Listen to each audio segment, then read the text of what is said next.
নবী আলাইহিস সালামের জন্ম যখন হয়, কিসরার সিংহাসনে পাথর লাগানো ছিল, যেই পাথরকে তারা পূজা করত, যেই পাথরকে শ্রদ্ধা করত, পাথর থেকে লাইট চমকাইতো। নবী আলাইহিস সালাতু ওয়াস সালামের জন্মের সাথে সাথে আরশে আজিমের মালিকের কুদরতি সিস্টেমে ওখান থেকে 14 খান পাথর খসে পড়ে গেছে। শিখা চিরন্তন নামে একটা আগুন জ্বালাইতে 1000 বছর পর্যন্ত, নবী আলাইহিস সালামের জন্মের সাথে সাথে এই 1000 বছরের যে শিখা চিরন্তন, যাকে অমুসলমানরা পূজা করত, ধম করে সঙ্গে সঙ্গে নিভে গেছে। আল্লাহু আকবার। আমার নবীর জন্ম হলো দুনিয়ায়, আসমান জমিন সব সুরভিত হলো, ফেরেশতারা নারায়ে তাকবীর দিচ্ছে, জিন্দা যারা টের পাইছে তারা সন্তুষ্ট খুশি হচ্ছে। এভাবে বিভিন্ন ভাবে নবী আলাইহিস সালাতু ওয়াস সালামের যে মানে ভবিষ্যৎ উজ্জ্বল হবে এটা অনেকেই টের পাচ্ছে, বিশেষ করে ইহুদি আর নাসারারা। লম্বা কিসসা সবটুকু বলা যাবে না। নবীর জন্ম হয়ে গেল। নবী আলাইহিস সালাম মায়ের গর্ভে যতদিন ছিলেন, আরে ভাই খেয়াল করেন, মায়ের গর্ভে থাকলে বাচ্চা মাতৃ গর্ভে থাকা অবস্থায় মায়ের একটু বিরক্ত লাগে না? নবী আলাইহিস সালামের মা কখনো বিরক্ত বোধ করেন নাই। এবং জন্মের পরে, জন্মের সময় সব নারীদের রক্তক্ষরণ হয়। আমার নবীর জন্মের পরে নবীর মায়ের পেট থেকে কোনো রক্তক্ষরণ হয় নাই, কোনো নিফাসের রক্ত হয় নাই। বাচ্চাকে মায়ের পেট থেকে নাড়ি কেটে পৃথক করা লাগে। নবী আলাইহিস সালাম নাড়ি কাটা অবস্থায় জন্ম নিয়েছেন। বাচ্চারা একটু বড় হওয়ার পরে 6-7 বছরের ভিতরে খাতনা করাইতে হয়। কয় বছরের ভিতরে? 6 থেকে 7 বছরের মধ্যে খাতনা। আসলে বয়স কোনো লিমিটেড না, নিয়ম হলো পুত্র সন্তানদেরকে আমাদের মুসলমানদের সুন্নত হলো খাতনা করানো, ইব্রাহিম আলাইহিস সালামের সুন্নত। তা খাতনা করাইতে কোন বয়সে? মানুষের সামনে বাচ্চাটার প্যান্ট খুলতে গেলে, পরনের কাপড় খুলতে গেলে যখন লজ্জা বোধ করে, তার সেই লজ্জার টাইমের ভিতরে তারে খাতনা করাই দিতে। তো লজ্জা বোঝে কোন সময়? 2-3 বছরের লজ্জা বোঝে, 3-4 বছরের লজ্জা বোঝে, 5 থেকে 6-7-এর ভিতরে সে লজ্জা বোঝে। মানুষের সামনে এবার প্যান্ট খুলতে গেলে, আমার ছেলেরে নিয়ে গেছি নদীর ঘাটে গোসল করতে, যে বললাম আব্বু তোমার শুকনো প্যান্টটা খুলিয়ে গোসল করো, সে সময় তার 6-7 বছর বয়স। ওরা আমি খোলার জন্য চেষ্টা, তুমি সিবি দূরে দাও, না আমি গলবো না, আনজির মধ্যে ন্যাংটা হবো না। বুঝলাম যে ওর মুসলমানি দেওয়ার বয়স হয়েছে। এই বয়সের মধ্যে মুসলমানি দিতে হয়। যদি মশালা এইটাই হয় যে মানুষের সামনে শরমগা বের করতে যখন লজ্জা পায় ওই সময় তারে খতনা দিয়ে দিতে হয়, তাহলে আমাদের দেশের বর্তমান ছেলেদেরকে 20-22 বছরও মুসলমানি দেওয়া যায় না। কারণ 5-7 জন গোল হয়ে দাঁড়াইয়ে সেন্টারে দাঁড়ায় পেশাব করে, একে অপরের শরমগা দেখে একটুও লজ্জা পায় না। রাস্তার পাশে দাঁড়াইয়ে চেন টাইনি দিয়ে আশাল বাগান ভিজে দিচ্ছে, সেচ দিয়ে দিচ্ছে, একটুও লজ্জা পায় না। কাজেই তাদের আর মুসলমানের বয়স এখনো পর্যন্ত হয় না, তাই নাকি? আমার নবীকে কোন দুনিয়ার মানুষের সামনে তার শরমগা খুলবে না, বিদায় আল্লাহ তাআলা তাকে জন্ম থেকেই এটা হেফাজত করেছে। জন্মসূত্রে নবী খাতনা করা অবস্থায় জন্ম নিয়েছেন। যদি কেউ জন্মসূত্রে কোনো বাচ্চা খাতনা অবস্থায় জন্ম নেয়, আমাকে দেশে কয় পিরির সুন্নত হয়েছে। কোনো পিরির কোনো সুন্নত আছে না, এটা কাজ সুন্নাত, নবীর সুন্নাত। নবী এইভাবে জন্ম নিয়েছিলেন, তোমার বাচ্চাটা সেভাবে জন্ম নিয়েছে, এটা বড় ভাগ্যবান সন্তান হতে পারে। একটু শুকর আদায় করি আলহামদুলিল্লাহ। আল্লাহু আকবার। এরপরে ধীরে ধীরে নবী বড় হইলেন। নবী পাক সাল্লাল্লাহু আলাইহি সাল্লাম যখন 3 মাস বয়স, সেই সময় ওই দেশের নারীদের প্রথা ছিল নিজেদের সন্তানদের দুধ নিজেরা খাওয়াইতো না, অন্য মহিলাকে পয়সা দিয়ে তাকে দিয়ে দুধ খাওয়াইতো। তো হুজুরের আব্বা নেই, হুজুরের গার্জিয়ান হুজুরের দাদা সাইবাতুল হামদ আব্দুল মুত্তালিব, হুজুরের চাচা খাজা আবু তালেব ইসের থেকে তায়েব থেকে, কবিলায় বনি সাদ থেকে, তায়েব থেকে এবছর গিয়েছি আলহামদুলিল্লাহ, হজের পরে উমরায় গিয়েছিলাম, আগে পরে কখনো যাইতে সুযোগ পাইনি। কবিলায় বনি সাদ হালিমা সাদিয়ার বাড়ি দেখতে গেছিলাম। ঘরবাড়ি নাই সে জায়গা, কিছু পাথর দিয়ে একটু নমুনা বানায় রাখছে যে এখানে হালিমা সাদিয়ার বাড়ি ছিল। ওর পাশেই কবিলায় বনি সাদ আছে, যেই বংশের মেয়ে উনি। তো দুর্বল গরিব মানুষ, একটা দুর্বল উট নিয়ে গেছে, হাঁটতে পারে নাই, উটেরও স্তন শুকিয়ে গেছে, উটের বাচ্চাও তার মায়ের দুধ পায় না। আর হালিমা সাদিও না খাওয়ার কারণে নিজের স্তন শুকিয়ে গেছে, ওনার একটা বাচ্চা আব্দুল্লাহ, সেও দুধ পায় না। এমতো অবস্থায় গেছে মদিনা মক্কায় একটা বাচ্চাকে কিনে এনে কিছু পয়সার বিনিময়ে তার একটু দুধ খাওয়াবে। হালিমার এই শারীরিক অবস্থা দেখা কোনো পয়সাওয়ালার বা ধনী মানুষ যারা, তারা কেউ নারে বাচ্চা দেয়নি, কেউ নাকে বাচ্চা দেয়নি, একেবারে খালি হাত। অন্যরা সবাই ধনী গণী দেখে দেখে নিয়ে গেছে। আল্লাহু আকবার। আর হালিমাকে কেউ দেয় নেই। লাস্টে হালিমা তার স্বামীকে বলতেছে, একেবারে খালি হাতে চলে যাওয়াটা অপমানই মনে হচ্ছে, আর ওই বাচ্চাটাও এতিম বলে তারও কেউ নেই, পয়সা দিতে পারবে না, আমরাও যে অবস্থা বাচ্চাটারও সেই অবস্থা, এই অভাবের মধ্যে দিয়ে ওইটি নিয়ে যাই কেমন হয়? স্বামী একমত হইলেন, ঠিক আছে নিয়ে যাও, ওইটি নিয়ে চলো। সেই বাচ্চাটা মোহাম্মদুর রাসূলুল্লাহকে খাজা আব্দুল মুত্তালিবের সাথে কন্ট্যাক্ট করে নিয়ে রওনা দিছে, নিয়ে মানে কোলে নেছে। কোলে নেওয়ার সাথে সাথে হালিমার শুকনো দেহের ভিতরে, তার শুকনো স্তনের ভিতরে একেবারে থম ধরে দুধে ভরপুর হয়ে গেছে। নবী আলাইহিস সালাতু ওয়াস সালাম নিজে যদি বৃষ্টির জন্য দোয়া করে, সে দোয়া মিস হওয়ার কথা না। হুজুর আলাইহিস সালাতু ওয়াস সালামের দোহাই দিয়ে দোয়া করলেও আল্লাহ পাক দোয়া কবুল করেন। দোহাই মানে ওসিলা, এ ওসিলা জায়েজ। ভারতের ভিতরে একটা মসজিদের নাম শুনেছেন, হযরত বাল মসজিদ, শুনছেন না? বাবরি মসজিদও হিন্দুরা ভেঙে দিছে, হযরত বাল মসজিদও ভেঙে দিছে। হযরত বাল মসজিদ কেন বলে? উর্দুতে বাল মানে পশম, লোম। ঐতিহাসিকরা লিখেছেন এবং সেই মসজিদ কমিটির সদস্যদেরও দাবি, তাদের কাছে হুজুর আলাইহিস সালাতু ওয়াস সালামের গায়ের একটা লোম সংরক্ষিত আছে, হুজুরের একটা পশম। তো হুজুর আলাইহিস সালাতু ওয়াস সালামের নামের সাথেও যেমন আমরা হযরত বলি, সাথে সাথে সম্মানের শব্দ ব্যবহার করি, এজন্য হুজুরের ওই লোমটাকে উর্দুতে ওরা বাল বলে, আর তার সাথে হযরত শব্দ ব্যবহার করছে, হযরত বাল মসজিদ। ভারতের একজন হিন্দু ঠাকুর, উনার অভিযোগ, এই পশমটা কি তোমাদের মোহাম্মদের পশম নাকি পথে ঘাটে কেচ্চেরটা খুঁটিয়াই নিয়ে তোমরা কুটু ভরে থুয়ে দিছো, তার ঠিক কি? সাধু আইসা মসজিদের ইমাম সাহেবের কাছে বলছে, হুজুর আপনাদের এই মুহাম্মদ সাল্লাল্লাহু আলাইহি ওয়াসাল্লামের যে লোমটা এখানে আছে বলে দাবি করেন, এটা কি ওনার লোম না কার লোম, এর দলিল কি? তো ইমাম সাহেব বললেন, দলিল কি খাতা কলমে চান না বাস্তবে চান? তো যেভাবে দেন, বাস্তবেই দেই। আমার নবী মুহাম্মদুর রাসূলুল্লাহ সাল্লাল্লাহু আলাইহি ওয়াসাল্লাম প্রখর রৌদ্রের ভিতরে গেলে হুজুরের গায়ে রৌদ্রের তাপে কষ্ট হবে, এটা বুঝে আল্লাহ পাক রব্বুল আলামিন এক চাক মেঘ দিয়ে হুজুরকে ছায়া করে রাখতেন। এইটা যদি হুজুর আলাইহিস সালাতু ওয়াস সালামের লোম হয়, পশম হয়, তাহলে আমি মসজিদের ছাদে আপনাকে সহ নিয়ে যাব। এখন প্রচন্ড গরম রোদ, এই লোমটা বক্স থেকে খোলার সাথে সাথে এক চাক মেঘ আসবে, ছায়া হবে। এই লোমটাকে আল্লাহ তাআলা রৌদ্রের তাপ দিবেন না, আল্লাহ ছায়া করে দিবেন মেঘ দিয়ে। এরকম যদি হয় তাহলে কি বিশ্বাস হবে? বলে হ্যাঁ। তো হুজুর ইমাম সাহেব সাধুকে সাথে করে নিয়ে মসজিদের ছাদে বক্সটা নিয়ে গেছে। বক্স নিয়ে যখন, যে বক্সের ভিতরে লোমটা আছে, বক্সটা খুলে লোমটা বের করার সাথে সাথে কোত্থেকে যেন এক চাক মেঘ এসে আকাশ ঘিরে গেছে। এবার ঠাকুরের মন নরম হয়ে গেছে। এবার ইমাম সাহেব বলতেছে, আমার নবীর দোহাই দিয়ে আল্লাহ পাকের কাছে বৃষ্টি চাইলে আল্লাহ বৃষ্টি দেন, তাহলে কি আমি একটু বলবো, দেখবেন? তো বলে হ্যাঁ দেখান। তো বললেন, আল্লাহ যদি এইটা তোমার রসুলের পশম হয়ে থাকে, তোমার রসুলের গায়ের লোম হয়ে থাকে, এই লোমের দোহাই দিয়ে ওসিলা দিয়ে তোমার কাছে এই মেঘ থেকে বৃষ্টি চাই। মুষলধারে বৃষ্টি শুরু হয়ে গেছে। ইতিহাসে যেগুলো লেখে আর আমরা যেগুলো পড়ি, সত্য মিথ্যা লেখনেওয়ালারাই জানে। বাকি শেষ পর্যন্ত লিখেছে, সাধু ওখানে আর দেরি করতে পারে নাই, বাস্তবটা দেখে পড়ে ফেলাইছে, লা ইলাহা ইল্লাল্লাহু মুহাম্মাদুর রাসূলুল্লাহ। হিন্দুদের মন কিন্তু ইমানের দিক দিয়ে অত্যন্ত নরম। হিন্দুদের মন ইমানের দিক দিয়ে অনেক নরম, খুব দিল সফট ইমানদাররা।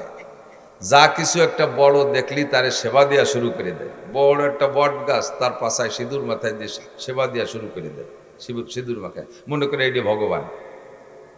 বেশি মোসালা বড় কেউ যদি আসে, গার লোম টোম সাফ করে নেই, মনে করে এটি একটা দেবতা, তার পায়ে সিজদা দেওয়া শুরু করে দেয়। ওদের মন খুব নরম। খাজা মঈনুদ্দিন চিশতি রহমতুল্লাহ আলাইহের ইন্তেকালের পরে হুজুরের লাশ জানাজার জন্য নামানো হয়েছে দিল্লির ময়দানে, শাহী মসজিদ ময়দানে।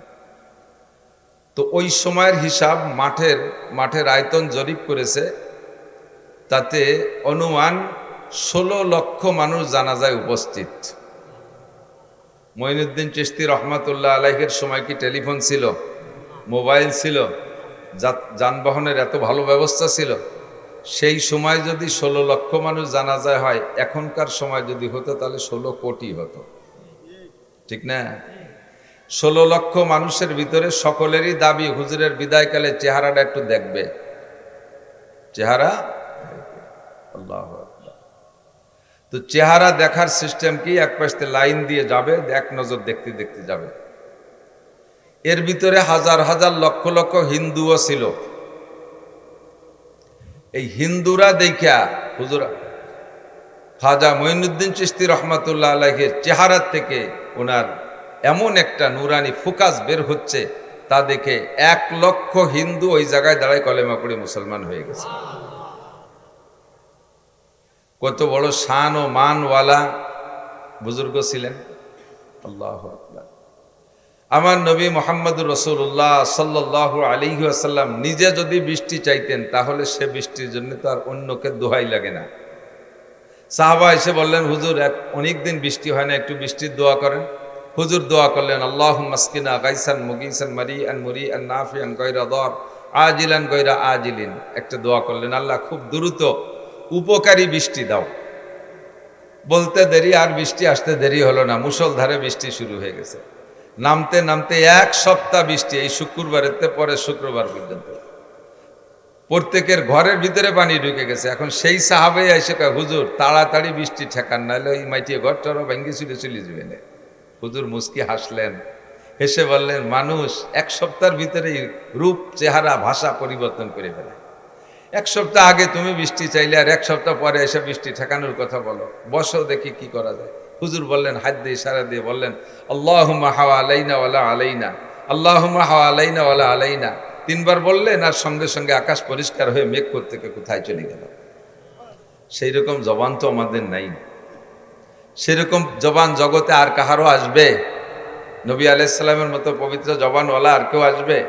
কোনোদিনও আসবে না, ঠিক কি না? তারপরও আমরা সেই নবীর উম্মত হিসেবে আল্লাহর কাছে বলতে পারি, লোক কিছু বেশি হয়ে গেছে, আপনারা অনুমতি দিলে পিছনের কজন চলে যাক। যাবে নাকি? যেহেতু জাগা না ভাইয়া, না না না না, ভুল বলছি। এমনি আপনারা একটু কাছায় বসেন, আর লোক আসবে হয়তো। ও কয়জনের অভ্যাসই হলো দাঁড়াই শোনা।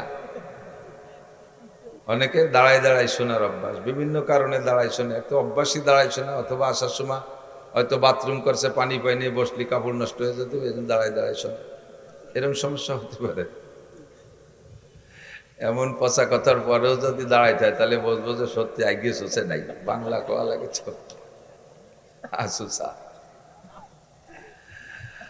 বৈশ্যে শোনার ভিতরে বরকত বেশি, এটা নুরানি। কত ভালো লাগতেছে না বলেন, কত ভালো লাগতেছে না? আমরা বলি আলহামদুলিল্লাহ। মাসটার নাম রবিউল আউয়াল মাস। কি মাস? রবিউল আউয়াল মাস। এই নামটা উচ্চারণ করলে একটা ভিন্ন দিক মাথা চলে যায়। সেটা দিক কোন দিক? আমাদের নবী এ মাসে দুনিয়ায় এসেছিলেন, বলি আলহামদুলিল্লাহ। আবার এই মাসে 63 বছর পরে, নবীর আসার 63 বছর পরে এই মাসে আবার আমাদেরকে এতিম করে রেখে হুজুর আমাদের শোকাক্রান্ত করে দুনিয়া থেকে চলে গিয়েছিলেন। কাজেই মাসটা আনন্দেরও যেমন, তার চাইতে বেশি শোকের মাস। কিন্তু শোকটাকে আমরা মনে করি না, আমরা ঈদে মিলাদুন্নবী নাম দিয়ে খানিক জশ্নে জুলুস লাফালাফি ফালাফালি আনন্দ ভর্তি করে শেষ করি। এ মাসে যে নবী ইন্তেকাল করেছেন, এই কথাটা আমাদের মাথায় আসতে দেয় না। শোক আমাদের অনুভবই করতে দেয় না। বাকি আনন্দের চাইতে শোকই বেশি আমাদের জন্য। কথা বলুন, ঠিক কি ঠিক না? নবী আলাইহিস সালাতু ওয়াস সালামের আগমনে আমরা খুশি তো বটেই, শত সহস্র লক্ষ কোটি গুণ খুশি, কিন্তু তার চাইতে বেশি আমরা শোকাহত হুজুরের ইন্তেকালের কারণে। হুজুর যখন দুনিয়ায় এসেছিলেন, তখন হুজুরের পরিবারের সদস্য যারা, তারাই শুধু আনন্দ করেছিল, তারা আনন্দিত ছিল। হুজুরের চাচা মিস্টার আবুল আহাব খুশিতে তার বান্দিকে আজাদ করে দিছে। সংবাদ দেশে বান্দি সুয়াইবা। একটানা 40 বছর পর্যন্ত আবুল আহাব হুজুর আলাইহিস সালাতু ওয়াস সালামের জন্মদিবস উপলক্ষে প্রত্যেক সোমবারে স্বর্ণের পেয়ালায় বাতি জ্বালাইতো। আমার ভাতিজা মোহাম্মদ এত ভালো সন্তান জগতে আর আসে নাই, কিয়ামত পর্যন্ত আসবে না। একথা সত্য না মিথ্যা? নবী আলাইহিস সালাতু ওয়াস সালাম, ফ্যান বেশি দিচ্ছে আমার, একটু সরাই দেন, একটু বলে দেন। নবী আলাইহিস সালাতু ওয়াস সালাম নবুয়তি পেয়ে আল্লাহ পাকের কাছে জানতে চাইলেন, আল্লাহ আমার দায়িত্ব কি? আল্লাহ পাক বললেন, ইয়া আইয়ুহার রাসূলু বাল্লিগ মা উনজিলা ইলাইকা মির রাব্বিক। হে নবী, আপনার রবের পক্ষ থেকে যাহা পাইবেন সব কথাগুলো উম্মতের কাছে পুঙ্খানুপুঙ্খ পৌঁছিয়ে দিবেন। বাল্লিগ, তবলিগ করেন। বাল্লিগ মানে তবলিগ করেন, পৌঁছায় দেন। নবী আলাইহিস সালাম জিজ্ঞেস করলেন, আল্লাহ কার্যক্রম শুরু করব কোত্থেকে? যাব আগে কেসরার কাছে যাব, আগে মিশরের প্রেসিডেন্টের কাছে যাব, আগে আমেরিকার প্রেসিডেন্টের কাছে যাব, জাপানের প্রেসিডেন্টের কাছে যাব, না কোন জায়গা থেকে কার্যক্রম শুরু করব, আমার এই কাজের মার্কাজ হবে কোথায়? মার্কাজ লাগে না, এটা প্রাণকেন্দ্র, মার্কাজ হবে কোথায়? আল্লাহ পাক বললেন আনজির আশিরাতাকাল আকরাবিন, এ কাজ সর্বপ্রথম শুরু করবে তোমার সবচাইতে নিকটতম যারা, তাদের মাধ্যমে, সেখান থেকে শুরু করবে। আনজির আশিরাতাকাল আকরাবিন, তোমার নিকটতম আপনজনদের ভিতরে আগে কাজ করো। তো হুজুরের নিকটতম আত্মীয় স্বজন আপনজন কারা? একেবারে মক্কার কুরাইশি যারা, মক্কি যারা, তারা। তৎকালীন মক্কার লিডার ছিলেন, গোটা সৌদি আরব একটা প্রদেশ ছিল, বিশাল রাজ্যের রাজধানী ছিল রাশিয়ার খোরাসান। বাকি এই বঙ্গে, এই বেল্টে, এশিয়া মহাদেশে যতগুলো দেশ বর্তমানে, এগুলো ছিল কিছু প্রদেশ ছিল, ভিন্ন ভিন্ন প্রদেশ। তো সৌদি আরব একটা প্রদেশ, এই প্রাদেশিক গভর্নর ছিল মিস্টার আবু জাহেল, নেতা আবু জাহেল। আর পর্যায়ক্রমে তার অধীনস্থ মন্ত্রী যারা ছিল, বড় বড় লিডার, আবু জাহেল, আবু লাহাব, উতবা, সাহেবা, ওলীদ ইবনে মুগীরা, আবু সুফিয়ান, এরকম লিডারশিপ যারা, ওমর রাদিয়াল্লাহু তাআলা আনহু, লাস্টে একজনের নাম রাদিয়াল্লাহু তাআলা, এ সবাই এরকম বাছাই করা 25 জনকে হুজুর আলাইহিস সালাম দাওয়াত দেওয়ার জন্য দাওয়াত দিয়েছে, কলেমার দাওয়াতের জন্য, খাওয়ার দাওয়াত দিয়েছে। কারণ কেউরে যদি কিছু খাওয়ানো যায় আগে, তাহলে সে কিছুক্ষণের জন্য হলেও নরম থাকে। কতক্ষণ? চার দোকানে বসিয়া আপনি যদি কের চা খান, তাহলে সে যতক্ষণ ওই জায়গায়, কের টাকার চা আপনি খান, সে যতক্ষণ কথা কবে, উল্টো পাল্টা করলে আপনার তার বিরোধিতা করতে, বাধা দিতে একটু বিবেকে বাধা দেয়। যা করছে কি কুই যোগ্য, চা তো খাওয়াইছে, ওর পাঁচটা আমার পেটে, কি করে প্রতিবাদ করি? ঠিক না? যার খায় তার গায়ে, যার খায় তার গায়ে। হুজুর আলাইহিস সালাতু ওয়াস সালাম এই টেকনিকটা ব্যবহার করে খাজা আবু তালেবের বাড়ি এই 25 জনকে দাওয়াত দিয়েছে। 25 জনকে দাওয়াত দিয়ে, লম্বা কিচ্ছা শেষ পর্যন্ত আমি বলবো না, আমার যেটুক দরকার সেটুক বলে সরে আসতেছি। 25 জনকে উত্তম খানা খাওয়াইয়া, নবীওয়ালা প্রশিক্ষণ, আদর্শের প্রশিক্ষক আমার নবী মুহাম্মদ রাসূলুল্লাহ সাল্লাল্লাহু আলাইহি ওয়াসাল্লাম, হুজুরের পরিবেশনটা এমন চমৎকার। আবু জাহেল হাতের দিক তাকায় থাকে, পানির গিলাসটা কিভাবে রাখে তাকায় থাকে, চামচটা কিভাবে ধরে তাকায় থাকে, জগটা কোন হাত দিয়ে কিভাবে ধরে তাকায় থাকে, ভিতর দিয়ে হাঁটা চলা কেমন, খালি বারবার ফলো করে পুরো নেতারা সবাই। তো এই 25 জনের দুপুরবেলা কায়দা মতো নবী নিজ হাতে খাওয়াইয়া, এরপরে রুদ্ধদ্বারে ঘর বন্ধ করে, আর কেউ নেই ভিতরে, সব নেতারাই বলতেছেন আনা কাইফা মিনকুম, আমার মুরব্বীরা, আমি আপনাদের ভিতরে 40টি বছর, শিশুকাল থেকে নেই 40 বছর বয়স পর্যন্ত চলে আসলাম, আমি আপনাদের থেকে একটা সার্টিফিকেট চাই, একটা সার্টিফিকেট চাই। বলেন কি সার্টিফিকেট? হুজুর বললেন মেলা কিছু না, আমার একটা চারিত্রিক সার্টিফিকেট লাগবে। আনা কাইফা মিনকুম, আমি আপনাদের সন্তানদের মধ্যে কেমন সন্তান একটু বলবেন। আমি কি চোর? আমি কি লুচ্চা? আমি কি বাটপার? আমি কি ধোকাবাজ? আমি কি মিথ্যাবাদী? আমি কি সিটার? আমি কি মদখোর? আমি কি গাঁজাখোর? আমি কি ব্যভিচার? আমি কি জালেম? আমি কি অত্যাচারী? আমি কি লুটতারাজ করি? আমি কি টনমন মারিয়ে খাই? আমি কি দেশের সম্পদ আর এক দেশে নিয়ে স্তূপ করি? এই সমস্ত বদ দোষ কি আমার আছে? আনা কাইফা মিনকুম, আমি আপনাদের কেমন সন্তান একটু বলবেন, আমার একটু কাজ আছে, এই সার্টিফিকেট আমার লাগবে। প্রশ্ন যদিও ছোট, এর ভিতরে অনেক ডালপালা, শাখা প্রশাখা, অনেক দিক তাকায় জবাব দিতে হবে না? তো সকলে বললেন যে আমরা প্রত্যেকে আলাদা আলাদা করে বলতে গেলে সময় লাগবে। তো আমাদের লিডার আবু জাহেল, তৎকালীন, তখন তার নাম আবু জাহেল না, নাম হলো আমর, বাপের নাম হিসাম, উপাধি ছিল আবুল হেকাম, জ্ঞানীদের পিতা, বিদ্যাসাগর। তুমি সর্বোচ্চ শিক্ষিত সৌদি এই আরবের গভর্নর, তুমি আমাদের সকলের পক্ষ থেকে আমার প্রাণপ্রিয় সন্তান মুহাম্মদ সম্পর্কে তুমি একটা নিজে, তুমি একাই বলো, আমরা আমিন বলে সমর্থন করব, তাকে প্রশংসাটা, তার এই প্রশ্নের জবাবটা তুমি দাও। আবু জাহেল দাঁড়িয়ে বললেন, বাতিজা, তোমার প্রশংসা করতে যে কথাটা বলবো, ওতে তোমারে খাটো করা হবে, তোমার প্রশংসা করার মতো ভাষা আমার জানা নাই। তোমারে যদি বলি তুমি সূর্যের মতো, তাও অন্যায় হবে, তুমি সূর্যের চেয়ে অনেক ভালো। তোমাকে যদি বলি পূর্ণিমার চাঁদের মতো, তাও তোমারে খাটো করা হবে, চাঁদের ভিতরে কালো কালো ভাব আছে, তোমার মধ্যে তা নাই। সূর্যের ভিতরে অনেক প্রখরতা, যে প্রখরতার কারণে তার দিকে তাকানো যায় না, বেশিক্ষণ বাইরে থাকা যায় না, তুমি সেরকম না। মা আনতা মাদিহুহা ইয়া মান ইউসাব্বিহুহা বিশামসি ওয়াল বাদারে লা বালান্তা হাজিহা। সূর্যের সাথে যদি তুলনা করি, তাও তোমারে খাটো করা হবে, চন্দ্রের সাথে যদি তুলনা করি, তাও তোমাকে খাটো করা হবে, তোমার প্রশংসা করার মতো কোনো ভাষা আমার জানা নাই। তারপরও যেহেতু জানতে চেয়েছো, মুরব্বীরা আমাকে দায়িত্ব দিয়েছে, সংক্ষিপ্ত ভাষায় তোমার প্রশংসা আমার জবানে এতটুক না করে পারি না। আমার জানা মতে, আমার শিক্ষা দীক্ষা মতে, আমি যা লেখাপড়া করেছি তার ভিতরে আমি খুঁজে যা পেয়েছি, আদম আলাইহিস সালাম থেকে নিয়ে আজকে পর্যন্ত পৃথিবীতে তোমার মতো সুসন্তান, তোমার মতো পূর্ণাঙ্গ সন্তান জন্ম নেয় নাই। আমি আর একটু আগে বেড়ে ভবিষ্যৎবাণীও দিতে পারি, আমার বিশ্বাস তোমার মতো পূর্ণাঙ্গ সন্তান কিয়ামত পর্যন্ত আর জন্ম নেবে না। বলি না সুবহানাল্লাহ। সত্য না মিথ্যা? মিথ্যা না সত্য? এ পাশে লাগে সন্দেহ আছে, আসতে কনকা? আমার নবীর মতো সন্তান জন্ম নেয় নাই আর নেবে না, এ কথা মিথ্যা না সত্য? আপনারা স্বীকার করবে না। আবু জাহেল কয়, আবু জাহেল নবীর দোস্ত না দুশ্মন? তখনও পর্যন্ত দোস্ত, এখনো দুশ্মন প্রমাণ হয় নাই। আল্লাহু আকবার। তো হুজুর আলাইহিস সালামের মতো সন্তান জগতে আর আসে নাই। আবু জাহেলও কয়, তুমি এত বড় আলামিন, এত বড় সত্যবাদী, জীবনে কোনোদিন মিথ্যা কথা তুমি জানোই না। মিথ্যার লুগাতটা, ডিকশনারিটা তোমার বাড়ি নাই। মিথ্যার একটা ডিকশনারি আছে না, এই মিথ্যার ডিকশনারিটা তোমার বাড়ি নাই, তুমিও জানোই না। কাজেই তুমি যদি বলো এই পাহাড়ের ওই পাশে জান্নাত আছে, তাহলে তাই আছে। তুমি যদি বলো এই পাহাড়ের ওই পাশে জাহান্নাম আছে, তাহলে তাই আছে। আমরা এখন দুপুরে খানা খাইলাম, তুমি যদি বলো না এখন রাত 12টার খানা খাইছি, তাহলে তাই। আমরা সবাই দিন দেখতেছি, ভুল দেখতেছি।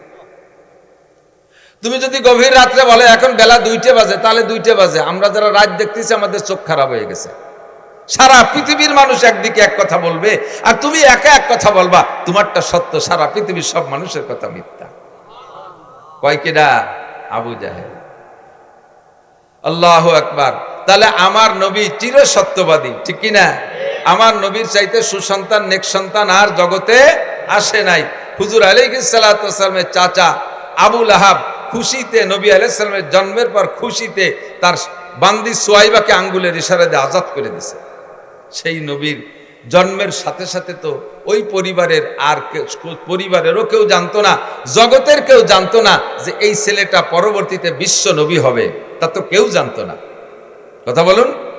ইহুদিরা তাদের আসমানি কিতাব তৌরাতের ভিতরে পড়ছে, নাসারারা ইঞ্জিলের মধ্যে পড়ছে শেষ নবীর আলামত, কিন্তু এই ছেলেটার যে সেই শেষ নবী এ তো কেউ জানে না, ঠিক কিনা?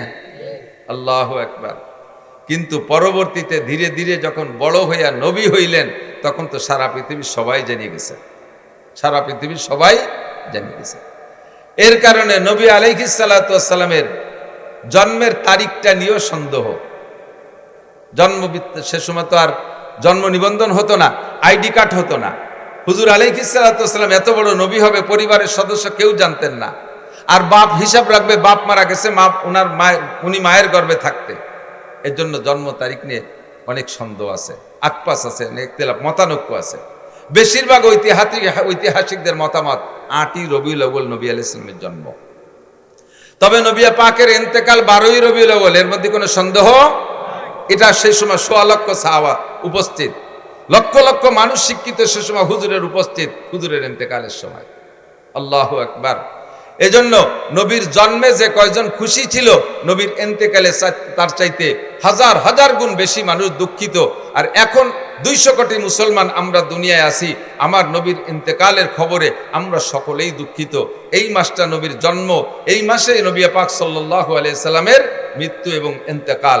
শোক ও আনন্দ বিজড়িত মাসের শেষ দিকে এসে আল্লাহ পাক আমাদেরকে কিছু আলোচনা করা ও শোনার তৌফিক দান করেছেন, এর জন্য শুকর আদায় করি আলহামদুলিল্লাহ। আমরা লম্বা চওড়া করে সময় পাই না আলোচনা করতে। হুজুরের জন্ম বৃত্তান্ত আলোচনার নাম হলো মিলাদুন নবী। বলেন, জন্ম বৃত্তান্ত আলোচনার নাম কি? মিলাদুন নবী। তো আমরা মিলাদ পড়ি, শর্টে মিলাদ পড়ি, শর্টে মিলাদ পড়ি। একখান নতুন ঘর দিলি হুজুরকে ডেকে নিয়ে এসে মিলাদ পড়াইতে, দোকান দিলি হুজুরকে ডেকে নিয়ে এসে মিলাদ পড়াইতে, একটা গাড়ি কিনলে হুজুরকে দিয়ে দোয়া করাই, মিলাদ দেয়াই। এরপরে নতুন ফসল আসলে বাড়ি হুজুরকে দিয়ে মিলাদ দেয়, ইত্যাদি ইত্যাদি। শুভ লগ্নে আমরা মিলাদ দেয়, মিলাদ দেই না? কিন্তু মিলাদ মানে হুজুরের জন্ম, জন্ম বৃত্তান্ত কিসসা। এই যতটুক টাইমের ভিতরে হুজুররা মিলাদ পড়িয়ে দেয়, ওতে কি হুজুরের গোটা জীবনী আলোচনা করা সম্ভব? আদৌ সম্ভব না। এটা হলো শর্ট মিলাদ। এটা কি মিলাদ? শর্ট মিলাদ। এটা শর্ট মিলাদ। যেমন সূরা ইউসুফ ইউসুফ নামে একটা সূরা আছে না কোরআন শরীফের ভিতরে? সূরা ইউসুফ মোটামুটি লম্বা একটা সূরা, যার ভিতরে ইউসুফ আলাইহিস সালামের বিস্তার কাহিনী আছে। এই যুবকরা, ছাত্ররা সবাই লক্ষ্য করবে। ইউসুফ আলাইহিস সালামের লম্বা কিসসা, পূর্ণাঙ্গ একটা কিসসা আল্লাহ তাআলা এক জায়গা এক ইউসুফ আলাইহিস সালামের কিসসা ছাড়া আর কোনো কিসসা একভাবে বর্ণনা করেন নাই, যার কারণে কিসসাটা বয়ান করে আল্লাহও খুব পছন্দ করছেন। কিসসাটা শুরুতেই বলছে আহসানাল কাসাস, আমি তোমাদের সামনে উত্তম অনেক সুন্দর একটা কিসসা বর্ণনা করতে চাইতেছি। আহসানাল কাসাস, যত কিসসা আছে দুনিয়ায় এই সমস্ত কিসসার ভিতরে কিসসাটা অনেক সুন্দর আল্লাহ বলে আলোচনা করলেন। লম্বা কিসসা, এ যদি আমি বলি 4-5 দিন লাগবে আপনাদের শুনতে, এবং আয়াত ধরে ধরে কোরআন শরীফ দেখে দেখে তর্জমা করে। আল্লাহ, কোরআন শরীফ দুটি এরপর পাউ লাগতেছে যে কোরআন শরীফ দুটি নিয়ে যান। কিন্তু কোরআন এই সূরা ইউসুফের লম্বা সূরা ইউসুফের আলোচনার সার সংক্ষেপ একটা তাফসীর আছে, একেবারে দুই কথার ভিতরে ইউসুফ আলাইহিস সালামের তাফসীর। ফার্সিতে কয় পীরে মর্দ, পেসারে বুদ, গমসুদ, বাজিয়াব। উলামায়ে কিরাম যারা তারা টের পাইছে, পীরে মর্দ, পেসারে বুদ, গমসুদ, বাজিয়াব, সূরা ইউসুফের কিসসা শেষ। কি কইল ফার্সিতে? কয় মিশরে এক বুড়ো ছিল, তার একটা ছেলে ছিল, কিছুদিন আড়াই গেল, পরে আবার ফিরে ভালো। বোঝেন নাই কথা? পুরো সূরা ইউসুফের সারাংশ এই 4 কথা। মিশরে এক বুড়ো ছিল, তার একটা ছেলে ছিল, মাঝে কিছুদিন হারাই গেল, শেষমেশ আবার ফিরে পাইল। এই না সূরা ইউসুফ? এলো শর্ট মিলান। আমরা দোকানপাটে বইসা ওয়ালাম্মা তাম্মা হামলুহু ইত্যাদি কই একটা শর্ট মিলাদ পড়ি। মৌলিকভাবে নবী আলাইহিস সালাতু ওয়াস সালামের মিলাদ যদি পড়তে হয় তাহলে মাসের পর মাস লাগবে, আমার মনে হয় কমপক্ষে 30 বছর লাগবে। যদি আপনাদের মতো শ্রোতা বসে থাকেন আর আমার চাইতে ভালো কোনো মুফাসসির বসে, তাহলে 30 বছর লাগবে নবী আলাইহিস সালামের মিলাদ আর সিরাত আর আখলাক পড়তে। কারণ সিদ্দিকা আয়েশা রাদিয়াল্লাহু তাআলা আনহাকে হযরত ওমর ইবনে খাত্তাব রাদিয়াল্লাহু তাআলা আনহু একবার জিজ্ঞাসা করেছেন, ইয়া উম্মুল মুমিনিন কাইফা কানা খুলুকু রাসূলুল্লাহি সাল্লাল্লাহু আলাইহি ওয়াসাল্লাম, ওমা আয়েশা তুমি বলতে পারো নবী আলাইহিস সালামের আখলাক, চরিত্র, সিরাত, স্বভাব, জন্ম ইত্যাদি সব মিলাইয়া নবী আলাইহিস সালামের স্বভাব চরিত্র কেমন ছিল? আয়েশার কাছে ওমর জিজ্ঞেস করে। বলেন কার কাছে? কে? আয়েশার কাছে ওমর জিজ্ঞেস করে। ওমর কে আর আয়েশা কে? ওমর ইসলাম গ্রহণ করেছে আয়েশা রাদিয়াল্লাহু তাআলা আনহার জন্মের 5 বছর আগে। আয়েশার জন্মের 5 বছর আগে ওমর মুসলমান। আয়েশার বয়স টোটাল যখন 18, তখন নবী ইন্তেকাল করেছেন, আর নবী নবুয়তি পার 23 বছর পরে ইন্তেকাল করেছেন। তাহলে আয়েশার বয়স জন্মের আগে 5 বছর আগে হযরত ওমর মুসলমান। এবং হযরত ওমর কি 3rd ক্লাস বা 200-500 নম্বরের সিরিয়ালের মুসলমান, নাকি রোল নাম্বার 1-2 এর মধ্যে আছে? 1-2 এর মধ্যে না, 1 নম্বর আবু বকর, 2 নম্বরে ওমর। এবং ওমর সম্পর্কে হুজুর বলেন, লাউ কানা বাদি নবিয়্যান লাকানা ওমর, আমার ওমরকে আল্লাহ পাক কেমন যোগ্যতা দিয়েছে, আমার পরে যদি আল্লাহ পাক দুনিয়ায় কেউকে নবী বানানোর ইচ্ছা করতেন লাকানা ওমর, তাহলে আমার ওমরকে আল্লাহ নবী বানাইতেন। এত যোগ্য মানুষ, অর্ধ পৃথিবীর প্রেসিডেন্ট, শরিয়াত, মারেফাত, হাকিকাত, তরিকাত কোনো কিছু ওমরের জানতে বাকি ছিল না। সেই ওমর আয়েশার কাছে জিজ্ঞেস করে, ইয়া উম্মুল মুমিনিন কাইফা কানা খুলুকু রাসূলিল্লাহি সাল্লাল্লাহু আলাইহি ওয়াসাল্লাম, ওগো মা আয়েশা বলো তো নবী পাকের স্বভাব আর চরিত্র কেমন ছিল? সিদ্দিকা আয়েশা বলেন, হে খলিফাতুল মুসলিমিন, আপনি ইসলাম গ্রহণ করেছেন আমার জন্মের 5 বছর আগে। আমি 9 বছর বয়সে নবী পাকের ঘরে এসেছি মদিনায় আসার পরে। এই 9 বছরে নবী পাকের যা আমি জানছি তার চাইতে 1000 গুণ বেশি আপনি জানেন। নবীর সিরাত আর আখলাক সম্পর্কে আমার কাছে আপনার জিজ্ঞাসা করা এটা কেমন হবে? হযরত ওমর বলেন, আয়েশা রে, মানুষের স্বভাব দ্বিমুখী হয়। প্রায়টা মানুষের, অধিকাংশ মানুষের স্বভাব দ্বিমুখী হয়, 2 রকম হয়ে থাকে। এক শ্রেণীর মানুষ আছে বাড়ির ভিতরে যখন ঢোকে পুরুষ, কিছু পুরুষ আছে বাড়ি যখন যায় তখন একেবারে রয়্যাল বেঙ্গল টাইগার, বউতি টাকাতে সাহস পায় না, ছেলে মেয়ে ভয়তে সব সিটে ভিটে এদিক ওদিক চলে যায়, বাঘের মতো ঢোকে, আছে না? আবার বাইরে যখন যায়, চার দোকানে যায়, পোলা বলে থাপড়ায়, সে সময় জব দিতে পারে। এরকম বাহাদুর আছে না? কিছু লোক আছে বাহিরে যখন যায়, বাইরের মানুষের তার দিকে তাকাইতে সাহস পায় না, বাঘের মতো চলাফেরা করে, এত গাম্ভীর্য নিয়ে। আবার বাড়ি গেলে বউতি চাপড়ায়, সে সময় ভিড়িও কথা করতে পারে, আছে না? নাই? কিছু লোক আছে বাইরে চার দোকানে যখন বসে, কে কি খাবা খাও, কে কি খাবা খাও, মিষ্টির দোকানে যে একের পর এক ডাকি ডেকে 3,000, 5,000, 10,000 টাকা মিষ্টির দোকানে উড়ে ফেলে, অথচ বাড়ি আব্বা ওষুধের টাকা চালি সে সময় কয় তোমার আর ছাল পান নাই। মাছ কিনতে গেলে টাকা থাকে না, বাড়ির বাজার ঘাটে টাকা থাকে না, এইরকম দ্বিমুখী স্বভাব থাকে।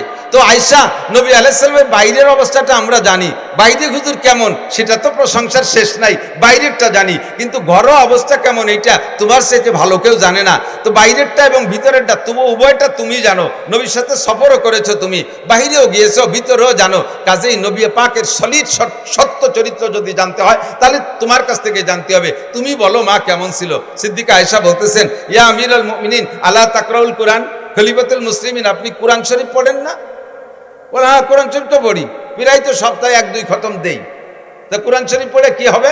সিদ্দিকা আয়েশা বলতেছেন, কানা খুলুকুল কুরআন, কানা খুলুকুল কুরআন, 30 পারা কোরআন শরীফ যা বিশ্বনবী মুহাম্মদ রাসূলুল্লাহ সাল্লাল্লাহু আলাইহি সাল্লামের গোটা জীবনীয়তা।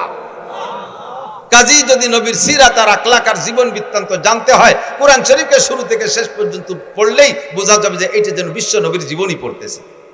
এবার কোরআন শরীফকে 30 পারা যদি ভালো করে ব্যাখ্যা করে শুনাইতে হয় তাহলে 30 বছর এরকম হয় না, সুন্দর করে যদি বলতে হয়, মোটামুটি ভাবে যদি বলতে হয়। আর আমার মতো ছোট মানুষের দ্বারা তা সম্ভব না। আমার নবীর সিরাত আখলাক মিলাদ বিস্তারিত লম্বা চওড়া কিচ্ছা আমি একটা জায়গা থেকে আপনাদের একটু অল্প একটু বলবো, বিরক্ত হবেন নাকি? যেহেতু মাসটা চলে যাচ্ছে আর শেষ দিক চলে আসছি, নবী আলাইহিস সালাতু ওয়াস সালামের জন্মটা কেমন হলো একেবারে নবী আলাইহিস সালাম নিজেই বলেছেন, হুজুর নিজের জন্ম সম্পর্কে বলেছেন, শুধু নিজের না, 2.5-3 লক্ষ নবী রাসূল দুনিয়ায় এসেছেন, 2.5 থেকে 3 লক্ষ নবী রাসূল দুনিয়ায় এসেছেন, নির্দিষ্ট সংখ্যা কাহারও বলার কায়দা নাই। হুজুর বলেছেন কোন নবী রাসূল আদম আলাইহিস সালাম থেকে নিয়ে ওই নবী রাসূল পর্যন্ত তার পূর্বপুরুষের ভিতরে যেই সিরিয়ালে আসছে, এই পুরুষের থেকেও পুরুষ ও পুরুষ থেকেও পুরুষ, এরকম না সিরিয়াল, একজন পুরুষও ব্যভিচার ছিল না।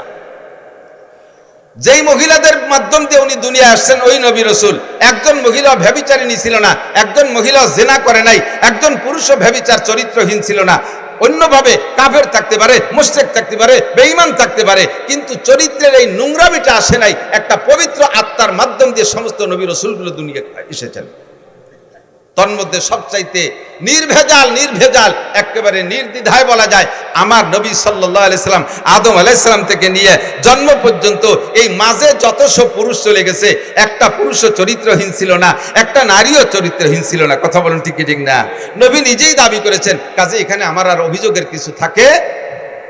শেষ ফিনিশিং আইসা যেই 4 জন লাস্ট পুরুষ, এই 4 জনের থেকে শুরু করি।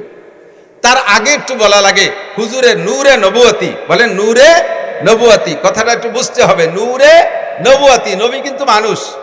নবী মানুষ না জিন? জিন না মানুষ? ফেরেশতা না মানুষ? নবী আল্লাহ না মানুষ? নবী খালেক না মখলুক? মখলুক মানে সৃষ্টি, খালেক মানে সৃষ্টিকর্তা। নবী কি সৃষ্টিকর্তা? নবী কি খালেক? নবী কি রাজ্জাক? নবী আমাদের মতো মানুষ, পার্থক্য এতটুক। আমিও মানুষ, ডক্টর ইউনুসও মানুষ। এই গ্রামেও ইউনুস নামের কেউ থাকতে পারে? আছে না নাই? তাহলে এই ইউনুস আর ডক্টর ইউনুস, উনার নাম ইউনুস বলে আপনি উনারে সরাইতে সেই চেয়ারে বসে দেন, ঠেলা কারে পায়। ওই ইউনুসটাও যা দিয়ে বানাইছে, এই ইউনুসটাও তাই দিয়ে বানাইছে, পার্থক্য আছে ভিতরে অনেক কিছু, ঠিক না? হাসিনা নামে টুঙ্গিপাড়া বহুত মহিলা আছে না নাই? তো এই হাসিনা শেখ হাসিনা কি এক হাসিনা? খালেদা নামে বাংলাদেশে আরো মহিলা আছে না নাই? এই খালেদা আর ওই খালেদা কি এক খালেদা? মানুষ হিসেবে আমি আর নবী আলাইহিস সালাতু ওয়াস সালামের একই ম্যাটেরিয়ালস দিয়ে তৈরি, কিন্তু আমার ভিতরে নূর ও নবুয়তি নাই। আমাকে আল্লাহ ওহী দেয় নাই, আমার কাছে জিবরাইল আসে না। নবী পাককে আল্লাহ তাআলা এই মাটির মানুষটাকে নূরে হিদায়াত দিয়া, নূরে নবুয়ত দিয়া, নূরে কোরআন দিয়ে আল্লাহ তাআলা তাকে সারা বিশ্বের শ্রেষ্ঠ মানুষে পরিণত করেছেন। ঠিক কি ঠিক না? এই যে লাইটটা বানাইছে কি দিয়ে? কাচের বডি না? হতে পারে কাচ, নাকি ইদানিং তো প্লাস্টিক চলতেছে, কাঁচই ধরেন, খেয়াল করেন, কাচের বডি, ঠিক না? এখন ওর মধ্যে লাইট যাওয়ার কারণে ওইটার নাম হয়ে গেছে কি? এই যে কাঁচ দিয়ে বানানো যে রডের মতো, এটার নাম কি? কাঁচ না লাইট? কাঁচ না লাইট? টিউবলাইট না? টিউবলাইট, বোঝেন নাই কথা? টিউবলাইট না? এই লাইটটা যদি কাইটে যায়, এখন ওটার মূল বডি তো বানানো কি দিয়ে? কাঁচ দিয়ে। এখন কি আপনি আপনার ছেলেরে বলবেন যে বাজারেতে একটা লাঠি কাঁচ কিনে নিয়ে আয়, একটা লাঠি কাজ কিনে নিয়ে আইতে, তাই বলবেন? কি বলবেন? একটা লাইট কিনে নিয়ে আয়, তাই বলবেন, ঠিক না? মূলত লাইট হলো আলো, ভিতরে একটু আলো, বডিটা কিসের? কাছের না। আমার নবীকে আল্লাহ তাআলা মাটি দিয়ে বানাইয়া গোটা আদম জাতিকে দামি বানাই ফেলাইছে। নবী পাক মাটির মানুষ, ভিতরে নূরের লাইট, হিদায়াতের নূর, নবুয়তের নূর, কোরআনের নূর ঢুকাই দিয়া তাকে নূরের নবী বানাই দিয়েছে। কন্যা সুবহানাল্লাহ, ঠিক কি না? এই নূরের আগমন শুরু হয়েছে কোন জায়গা থেকে? শেষ জামানায় হযরত ইব্রাহিম আলাইহিস সালামের ছেলে ইসমাইল থেকে শুরু হয়েছে। ইসমাইল আলাইহিস সালামের ভিতরে আল্লাহ তাআলা আমাদের নবীর আগমন উপলক্ষে এই নূরে নবুয়তিটা ফোকাস দিয়ে দিয়েছে। ইব্রাহিম আলাইহিস সালামের দুই ছেলে ইসহাক আর ইসমাইল। ইসহাক আলাইহিস সালামের বংশে বহু নবী, মুসা আলাইহিস সালাম, ঈসা আলাইহিস সালাম, দাউদ আলাইহিস সালাম, সুলাইমান আলাইহিস সালাম, তারপরে ইউসুফ আলাইহিস সালাম, এরকম হাজার হাজার নবী, লক্ষ লক্ষ নবী ইসহাক আলাইহিস সালামের বংশ জন্ম নিয়েছে। আর ইসমাইল আলাইহিস সালামের বংশে মাঝে কোনো নবী আছে কিনা তা আমার ভালো জানা নাই, তবে শ্রেষ্ঠ নবী একজনই শ্রেষ্ঠ নবী, মুহাম্মদুর রাসূলুল্লাহ সাল্লাল্লাহু আলাইহি সাল্লাম। ইসহাক আলাইহিস সালামের বংশে 2.5 লক্ষ নবীও যদি হয়, রসুলও যদি হয়, সব নবী রসুলকে এক পাল্লায় দিলে, আমার নবীকে আরেক পাল্লায় দিলে কোন পাল্লা ভারী হবে? ভয় পাচ্ছেন? কোন নবীরে খাটো করছি না, নবীরা তো অনেক উপরের। তারপরে আল্লাহ তাআলা যদি আমাদের নবীকে দামি বানাইছে, বা দেখো দা বুজুর্গ তুই কিসসা মুক্তাসার, আল্লাহর পরে জগতে সবচাইতে দামি আমাদের নবী মুহাম্মদুর রাসূলুল্লাহ সাল্লাল্লাহু আলাইহি ওয়াসাল্লাম। কথা বলুন ঠিক কি ঠিক না? ইসমাইল আলাইহিস সালামের বংশে জন্ম নিয়েছে আমাদের নবী। আস্তে আস্তে আস্তে আস্তে ইসমাইল আলাইহিস সালাম থেকে নিয়ে প্রায় 30 পুরুষ পরে আইসা হুজুরের আব্বাজি আব্দুল্লাহ রাদিয়াল্লাহু তাআলা আনহু, হুজুরের তাওই, দাদার বাপের নাম কি? দাদার বাপরে কি কয় আমাদের দেশে? তাওই। তাওই কয় না, দাদার বাপ তাওই বাপ, বুড়ো বাবা কয়।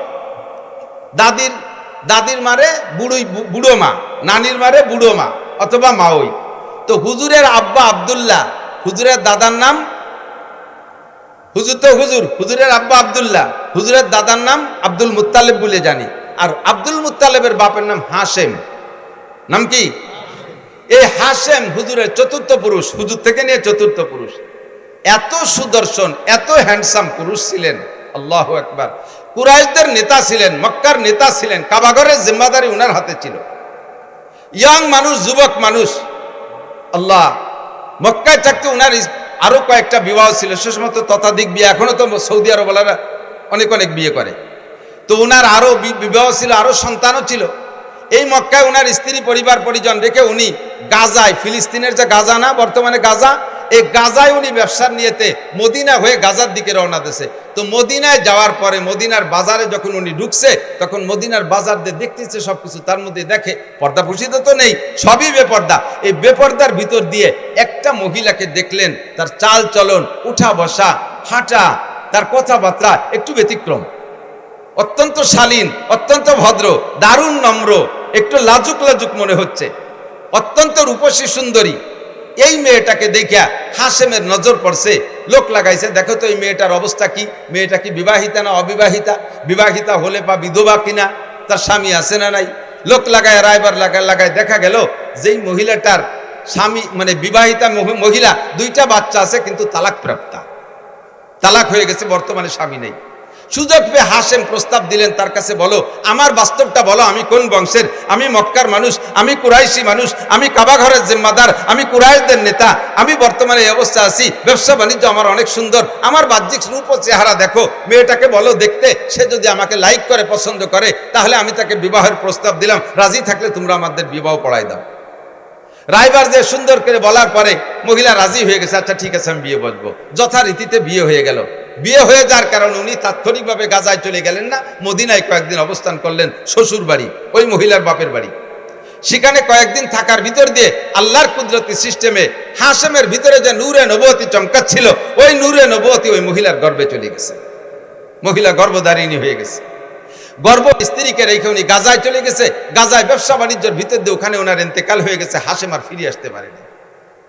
টাইম হয়ে যাওয়ার পরে মহিলা গর্ভপাত করেছেন, বাচ্চা ডেলিভারি করে দিয়েছেন। ডেলিভারির পর যেই বাচ্চাটা হলো, এই বাচ্চার ভিতরে এবার সেই হাশেমের রূপরেখা নূরে নবুয়তি বাচ্চার মধ্যে চমকাইতেছে। পরিবার পরিজনের সকল সদস্য বাচ্চার চেহারা দেখে মুগ্ধ হইয়া তার নাম রাখতে বাধ্য হয়েছে সাইবাতুল হাম।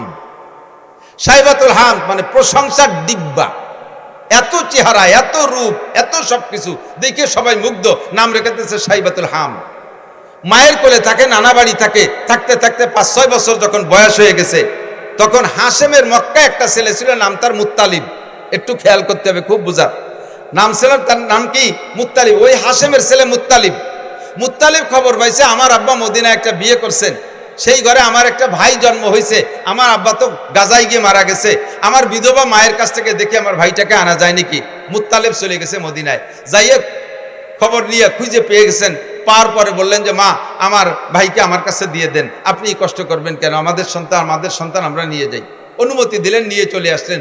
উটের পিঠি বসাইয়া মক্কা থেকে মদিনা থেকে মক্কা 450 কিলোমিটার, 450 কিলোমিটার 7-8 দিন পর্যন্ত উটের পিঠে বসে আনতে আনতে আনতে যখন মক্কায় ঢুকছে, পিছনে ছোট বাচ্চা একেবারে ধুলায় ধূসারিত হয়ে গেছে, কাপড় চোপড় ময়লা হয়ে গেছে, গুলামের মতো দেখা যাচ্ছে। যখন মক্কায় ঢুকছে, মক্কিরা জিজ্ঞেস করছে, আব্দুল মুত্তালিব, তোমার পিছে কে বসা? ওনার পিছে কে বসা? মুত্তালিবের ভাই, মুত্তালিবের ভাই। এখন যদি বলে পিছনে আমার ভাই বসা, তাহলে ওনার ইজ্জত যায়। যে গুলামের মতো একটা ময়লা নোংরা ছিঁড়া কাপড় পরা পোলা, সে ওনার ভাই, এই বলে ওনার ইজ্জত যাবে। বিদায় উনি ভাই বলে পরিচয় না দিয়ে কয়, হাজা আব্দি, এটা আমার গুলাম। তো গুলামের মালিক মুত্তালিব, মুত্তালিব হলেন মালিক, আর এইটা হলো সাইবাতুল হামদ হলো গুলাম। আরবিতেই 2 শব্দের মিলে কয় আব্দুল মুত্তালিব, মানে মুত্তালিবের গুলাম। আসল নাম হলো সাইবাতুল হামদ। এই সাইবাতুল হামদ হলো হুজুরের দাদা। তো এখন মুত্তালিব পরিচয় দিচ্ছে, এটা আব্দুল মুত্তালিব, আমার গুলাম। এরপরে বাসায় নিয়ে ধুয়ে মুছে পরিষ্কার করে কাপড় চোপড় নতুন করে পড়াইয়া তার নামে তারে পরিচিত করে দিতে চেষ্টা করতেছেন। কিন্তু আর কোনোদিনও মানুষ তাকে সাইবাতুল হামদ বলে ডাকে না, তারা আব্দুল মুত্তালিব কইই ডাকে। এই আব্দুল মুত্তালিব ধীরে ধীরে ধীরে ধীরে বড় হইলে মুত্তালিবের স্থানে, হাশেমের স্থানে চাবি ছিল মুত্তালিবের কাছে, মুত্তালিবের স্থানে এবার চাবি পেয়ে গেছে এই সাইবাতুল হামদ আব্দুল মুত্তালিব। কাবাগরের চাবি ওনার হাতে, মক্কার নেতৃত্ব ওনার হাতে। দেখতে সেরকম সুঠম বডির অধিকারী, নুরানি চেহারা তার ভিতরে, নবুয়তি চেহারা তার ভিতরে ফোকাস মারতেছে। এই সাইবাতুল হামদ আব্দুল মুত্তালিব এবার বিবাহ করছেন। বিবাহ করার পরে একটা সন্তান হয়েছে হারেস। নাম কি? হারেস। আব্দুল মুত্তালিবের প্রথম সন্তানের নাম হারেস। এই ছেলেটা বড় হয়ে উঠছে, মাঝে আর তেমন কোনো সন্তানাদি নেই। তো এই একটা হারেসকে নিয়ে আব্দুল মুত্তালিব কিতাবাদি পড়ে সন্ধান পাইছে যে কাবাগরের পাশে হযরত ইসমাইল আলাইহিস সালামের পায়ের ধাক্কায় জমজম কূপ হয়েছিল। কালের আবর্তে এই জমজম কূপ বন্ধ হয়ে গেছে। দেখি জমজম কূপ কোথায়, সবকিছু ম্যাপ মানচিত্র মাপিয়ে জমজম কূপের স্থানটা নির্ণয় করে হারেসকে নিয়ে 2 বাপ বেটা গেছে সেই জমজম কূপ খনন করতে। তার উপরে অনেক পাথর চাপা পড়ে আছে। 2 বাপ বেটা পাথর সরাইয়া জমজম কূপকে আবিষ্কার করবে, বের করবে, এটা খুব কঠিন ব্যাপার। 2 দিন 3 দিন পর্যন্ত খোঁজার পরে জমজম কূপ বের করতে পারে নাই। একটা সন্তান, তো আমাদের দেশে সুখী সন্তান, এক সন্তানের আব্বা বহুত আছেন না? ছেলে হোক মেয়ে হোক, কয়টা? একটা অথবা 1.5টা অথবা 2টা। 1.5টা মানে ঠ্যাং একখান নাই, হাত একখান নাই, আজ কোন পঙ্গু হয়েছে, আর একটা পুরো সুখী সংসার। এবার আমরা অত্যন্ত খুশি। একটা ছেলে একটা মেয়ে, জায়গা জমি বহুত কিছু আছে, ব্যবসা বাণিজ্য আছে, বড় আনন্দিত। তবে এক সন্তানের বাপ হওয়া অতটা সুখের বিষয় না। সময় সময় এক সন্তানের বাপ মহা বিপদেও পড়ে যায়। কথা বল না কেন? যেই বিপদে পড়ে আব্দুল মুত্তালিব আল্লাহর কাছে মান্নত মানছে। আমাদের দেশের বিপদ কি? আপনার পাশের বাড়িওয়ালা যদি থাকে, পাশের বাড়ি আপনার এক স্বাস্থ্য বাড়ি যদি 7টা ছেলে হয়, 7 ছেলের বাপ, তাহলে যেই বাপের 7টা ছেলে একবারে ঝাঁকা মারিয়ে তাগড়া জুয়ান হয়ে ওঠে, 80 বছরে বাপেরও ফিরে যৌবন ফিরে আসে ছেলেদের শক্তির সাথে সাথে। এরা 8 বাপ বেটা লাইঠেল। আর আপনারা সুখী সংসার 2 বাপ বেটা, সুখী সংসার 2 বাপ বেটা, আর ছেলে মেয়ে নেন নাই। আর উনরা 8 বাপ বেটা, আটখানিক জায়গা নিয়ে পাশের বাড়ি এলাকার সাথে যদি গন্ডগোল লাগে যায়, 2 বাপ বেটা 8 বাপ বেটার সাথে যদি লাগে যায়, এই সুখী সংসার ওই 8 বাপ বেটার সাথে অসুখী সংসারের সাথে যদি পিঠে পিঠি লাগে, মায়ের কারা খাবে? সুখী সংসার মায়ের খেয়ে শুয়ে যাবে না? কথা কয় না? 2 বাপ বেটারে বাল হইয়া 8 বাপ বেটা একেবারে দোড়াচাপের মতো টান টানুরি রাস্তায় শোয়াই দিছে, পুরো মারিয়ে ফেলে নাই, মরে নাই। তো বুড়ো এই 80 বছর বয়সে সুখী সংসারের বুড়ো মায়ের খাইয়ে টান টান হইয়া এখন লম্বা লম্বা হাই ছাড়ে। আর যদি 2 সাইডে থাকতো তাহলে এরকম জোড়া বাড়ি খাতাম না। আর 2 সাইডে থাকলি জোড়া বাড়ি খাইতাম না। বসছে কোন সময়? যে সময় ওনার পার্স পাতি সব শেষ। আর হাজারো চেষ্টা করলে 2 সাইডের বাপ হওয়া সম্ভব। আল্লাহ যদি দেয় সেটা তার ব্যাপার। অসময় আছে তুমি সুখী সংসারে দুঃখী সংসারে অনুভব করতে পারছো। হারেস সাইবাতুল হামদ আব্দুল মুত্তালিব সময় মতোই বুঝে ফেলাইছে যে আমার এই এক সন্তান দিয়ে জমজম খুব খুঁজতে পারলাম না, যদি এরকম 8 বাপ বেটার সাথে কাইজি ডাঙ্গা লাগিয়েই যায় তাহলে তো মায়ের খাইয়ে আসতে হবে। সাথে সাথে কাবা ঘরে গিলাফ ধরে মান্যত করছে, আল্লাহ যদি তুমি আমার 10টা পুত্র সন্তান দাও, যদি 10টা পুত্র সন্তান দাও তাহলে একটা সন্তানকে আমি তোমার রাস্তায় এই কাবা ঘরের পাশে জবাই করে দেবো, কুরবানি দেব। কি এই সামান্যতের মান্যত চিনতে হতে পারেন?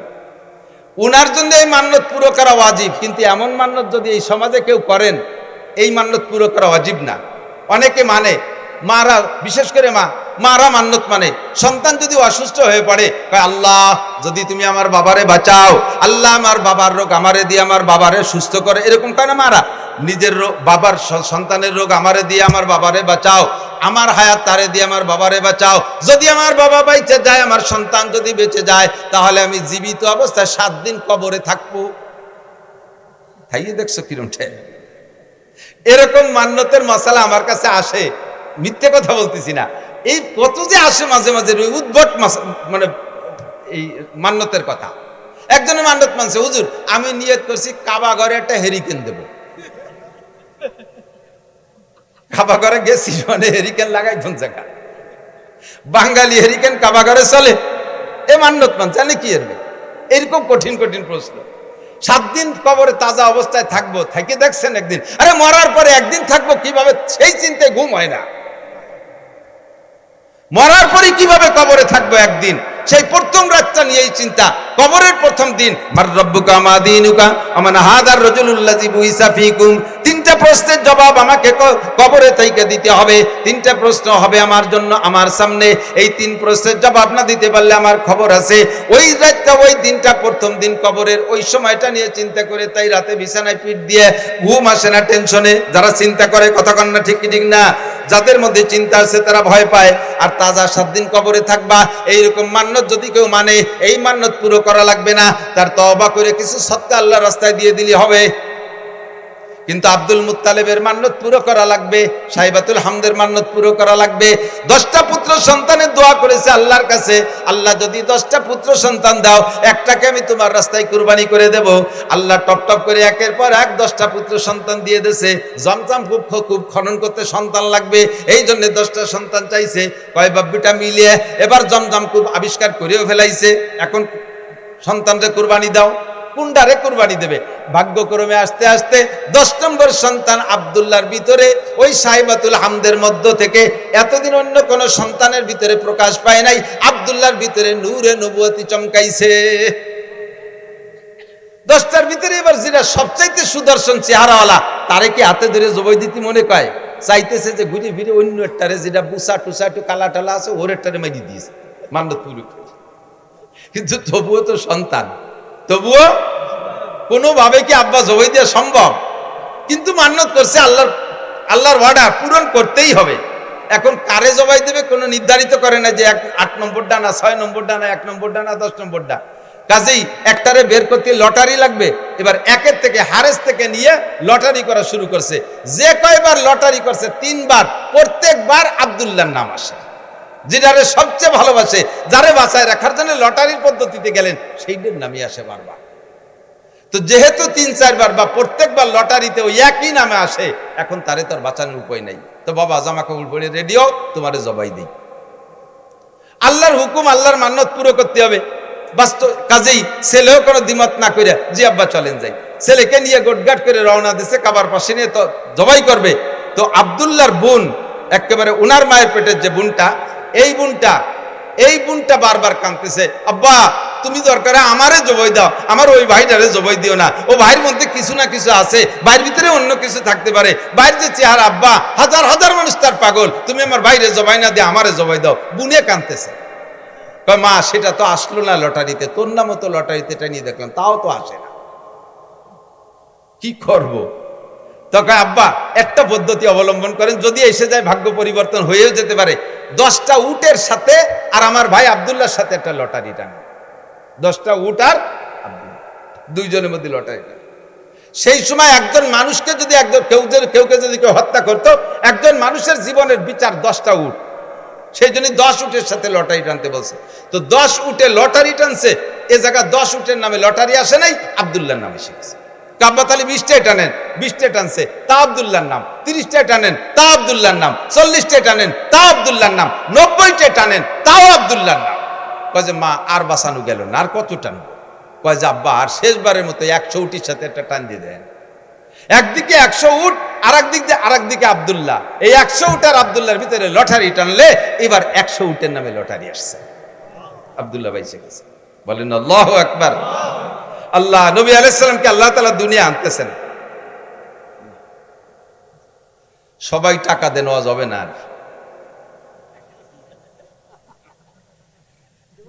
দোয়াই দেখছো, গাই দোয়াইছো কোনোদিন? না ফানাই দোয়ানো যায়, দই টান দিলি বান ছিঁড়ে যায়, দুধ বেরিয়ে।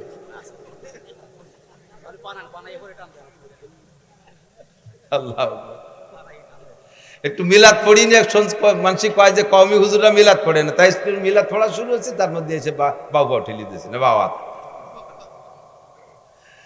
আর অল্প একটু পড়িয়ে তারপরে জায়গায় চলে যাবেন ইনশাআল্লাহ। আমি যত ভালো আজ করি আপনারা খুশি হবেন বা আপনাদের প্রয়োজন মেটবে, কিন্তু গাইরেস্তের যে চাহিদা আছে তা পূরণ না করলে আমারে খাতি দেবে না।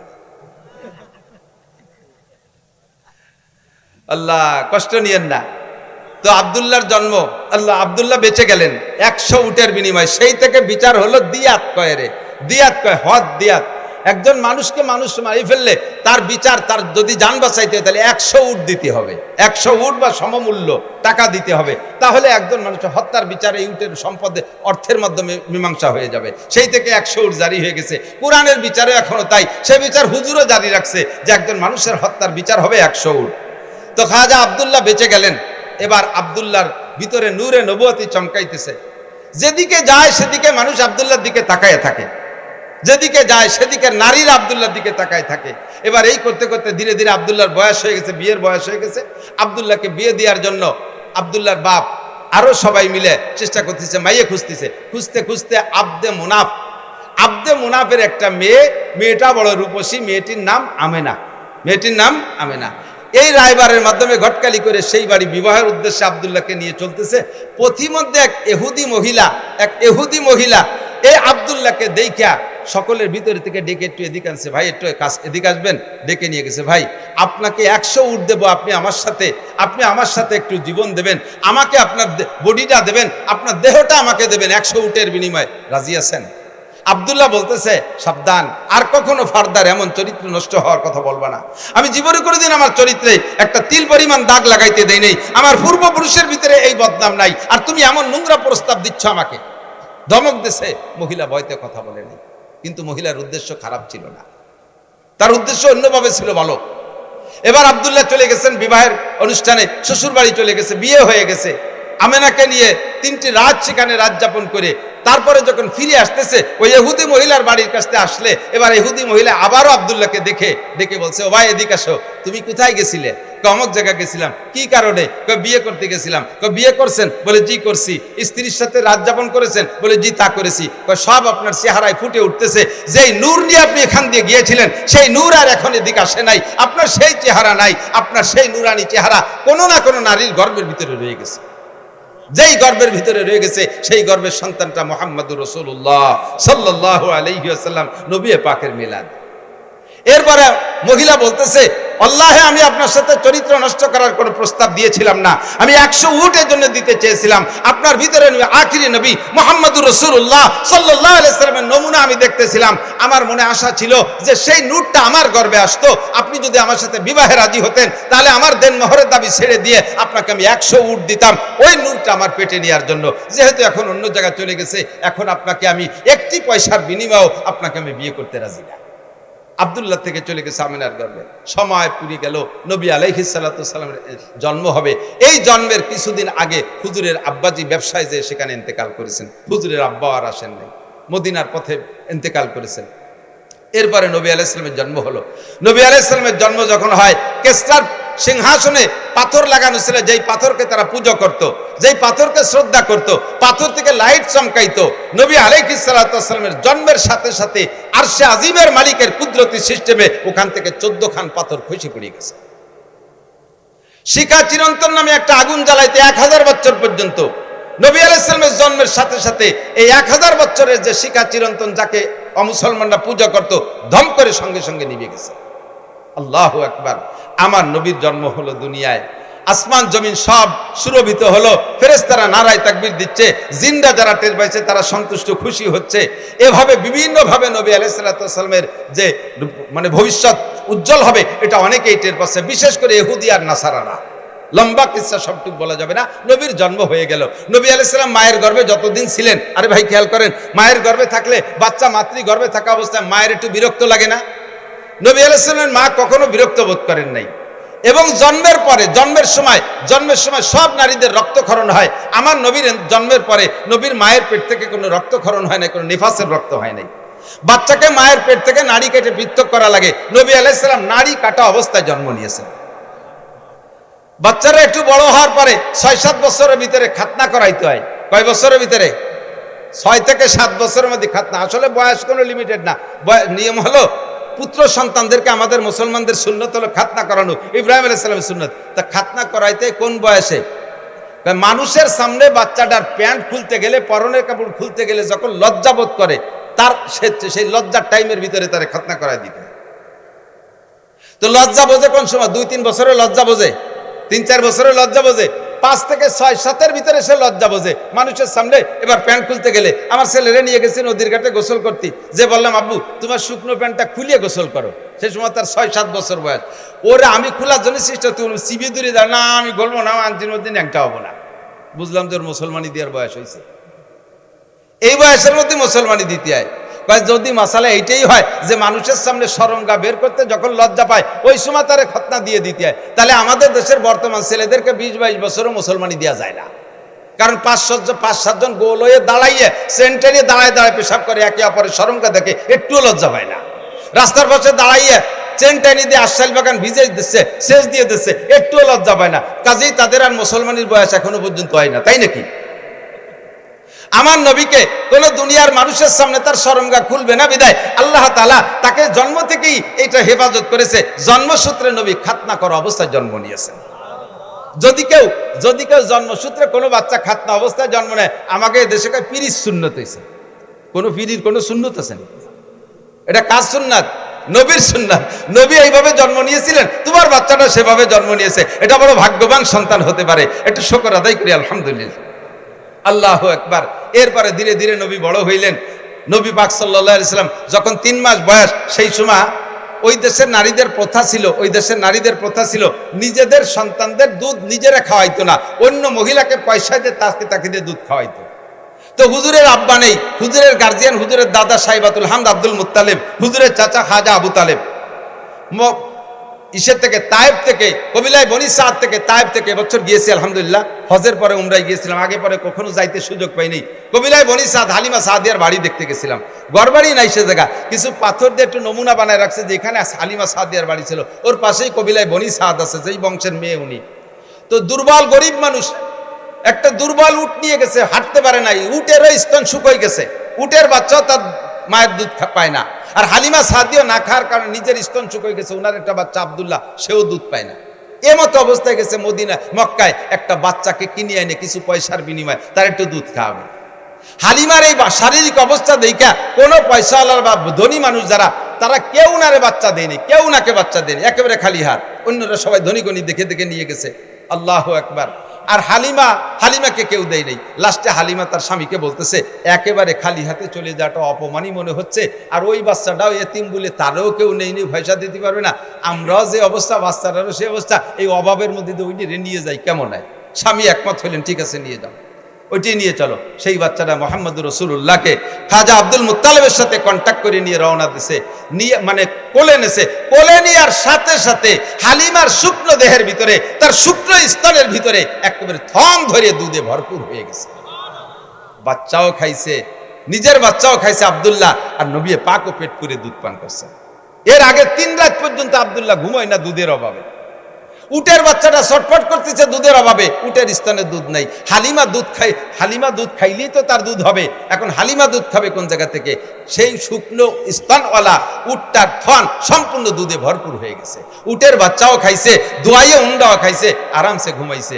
যেই উটটা হাঁটতে শক্তি পায় না, সেই উটের পিঠে সওয়ার হয়ে 3 জনে রওনা দিছে। শক্তিশালী সব উটকে পিছে ফেলাইয়া আমার নবীর উট সবচাইতে আগে চলে গেছে। 3 মাস 3 মাসে বাচ্চাকে নিয়ে চলে গেছে। যখন 2 বছর পুড়ে গেছে, দুধ খাওয়ানোর মেয়াদ শেষ, এরপরে নিয়ে আসছে হালিমা আবার আমেনার কাছে, এনে বলতেছে মা এই যে আপনার বাচ্চা। তা আমেনা বলতো আদর্শ সামাজিকতা যদি শিখাইতে হয় তাহলে মূল আদর্শ আর সামাজিকতা আছে গ্রাম অঞ্চলে। শহরে 12 ভেজালি মানুষ, শহরে 12 দেশের মানুষ, এ জায়গায় মূল আদর্শ খুঁজে পাওয়া যায় না। আদর্শ আসল ভাষা গ্রাম অঞ্চলে, মূল আদর্শ গ্রামে। কাজেই বাচ্চাটাকে আরো কয়দিন রাখেন, আরো কিছুদিন রাখলেন। 4 বছর যখন রাখছে, 4 বছরের ভিতরে ফাঁকে একবার আব্দুল্লাহ আর হুজুর দুইজন পাশে এক জায়গায় খেলাধুলা করতে গেছে। হালিমার ঘরের থেকে বেরোইয়া আমি সে জায়গাটাও দেখে আসছি আলহামদুলিল্লাহ। যে জায়গায় হুজুর আলাইহিস সালাম খেলাধুলা করতে গিয়েছিলেন, হঠাৎ করে 2 জন লোক আইসা, জিব্রাইল আর মিকাইল, মানুষের রূপ ধারণ করে, তসতুম মিনাজ যাহাব মুলাবাতুম মিনান নূর মিনাস সালজ, বরফওয়ালা নূরের পানি একটা পাত্রে, স্বর্ণের একটা পাত্রে আইনা রাইকা নবী আলাইহিস সালামকে ধরে চিৎ করে শোয়াইয়া হলকুম থেকে নাভি পর্যন্ত ফেরি ফেলাইছে।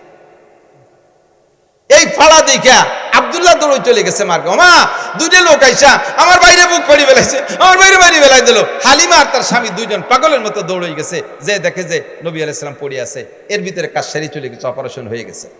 বুক ফাইড়া কলিজা বের করে, হাড় লাঞ্চ বের করে, ওই পানি ঠান্ডা পানির মধ্যে ভিজাইয়া ভালো করে নাড়াচাড়া করে সুন্দর করে ধুয়ে মুছে পরিষ্কার করে কলিজার ভিতরে আরেকটা অপারেশন করছে। তার ভিতরে ছোট্ট একটা রক্তের টুকরা ছিল, ওইটারে বের করে ফেলেছে। এইটা হলো নফস, এই রক্তের টুকরাটা নফসকে বের করে দিয়ে পরিষ্কার করে ভিতরে সেট করে দিয়ে বুকটারে ডলা দিছে, সুন্দর করে আগের মতো হয়ে গেছে। হুজুর উঠে চুপ করে বসে আছেন। হালিমা এসে, বাপ কি হয়েছে আব্বু, তোমার কি হয়েছে? তো কাজে আমি তো দেখলাম 2টা লোক আসলেন, এরপরে কি হয়েছে আমি তা কইতে পারি না। দেখে যে বুকের এখানে একটা দাগের মতো আছে। যা বলছে আব্দুল্লাহ তাই। 3 মাসে বাচ্চার ভিতরে কোনো ইনসাফি মিজাজ হতে পারে, কোনো যোগ্যতা হতে পারে?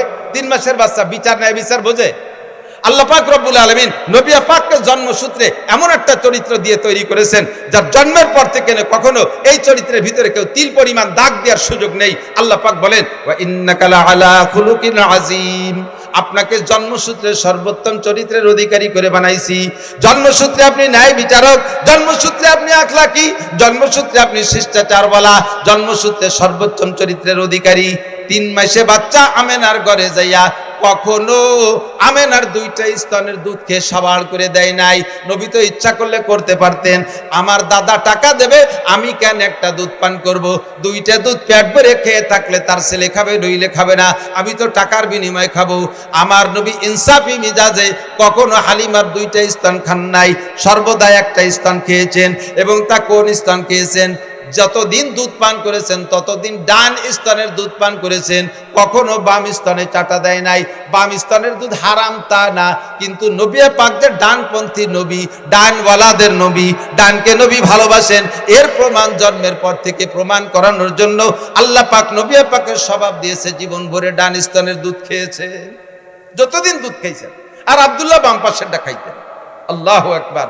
আমার এই নবীর চরিত্র সম্পর্কে জন্ম থেকে নিয়ে 40 বছর পর্যন্ত যে আখলাক, এই আখলাকের নাম হলো, এই স্বভাবের নাম হলো, আরবিতে কয় আখলাক।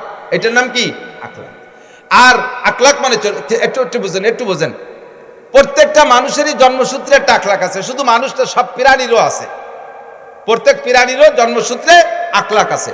জন্মসূত্রে যে স্বভাবটা নিয়ে আসে এর নাম আখলাক। খিলকাত মানে জন্মসূত্রে স্বভাবের নাম হলো আখলাক। যেমন এদিক তাকান, মুরগির বাচ্চা ডিমিতে বেরোয়, মুরগির বাচ্চা ডিমিতে বেরোয় না? ডিমিতে বেরোইয়া ওর দুধ খাতি হবে না খুদ খাতি হবে, এর কোন স্কুলে পড়ানো লাগে? পড়ানো লাগে?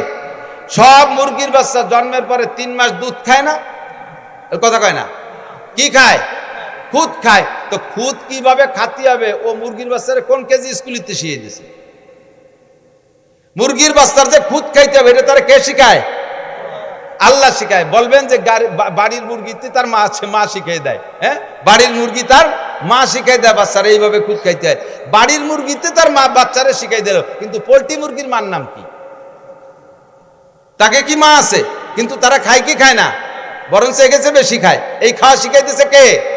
যেই আল্লাহ শিখাইতেছে। এইটা হলো জন্মসূত্রে স্বভাবের নাম আখলাক। সব প্রাণী, স্তনপায়ী বা প্রাণীরা, তারা মায়ের স্তন থেকে দুধ খায়। বুকের ভিতরে নরম একটা বান গেলে চুষা শুরু করে, এটা ঠিক আছে। ছাগলের বাচ্চা জন্মের পরেও মায়ের স্তন মুখে দিলে সে চাটে, কিন্তু চাটার ফাঁকে স্তনেটা মুখ দিয়ে ধাক্কা দেয়, দেয় কি দেয় না? এই ধাক্কা সে দিল কিনা? এই যে ধাক্কা দেয়, এটা হলো তার আখলাক, এটাই তার স্বভাব।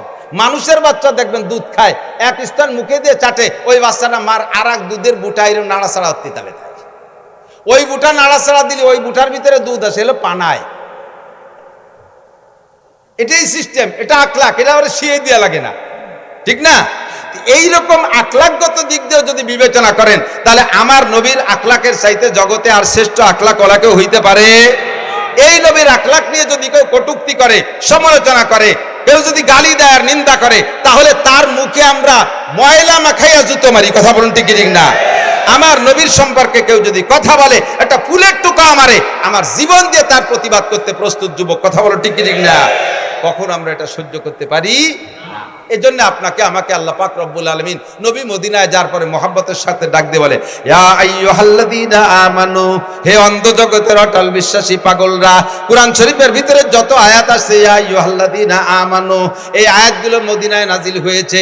এর অর্থ হলো, হে অন্ধ জগতের অটল বিশ্বাসী পাগলরা, তোমরা নবীর সুন্নতের পর আমল না করলেও নবীর মহব্বত তোমার অন্তরে আছে।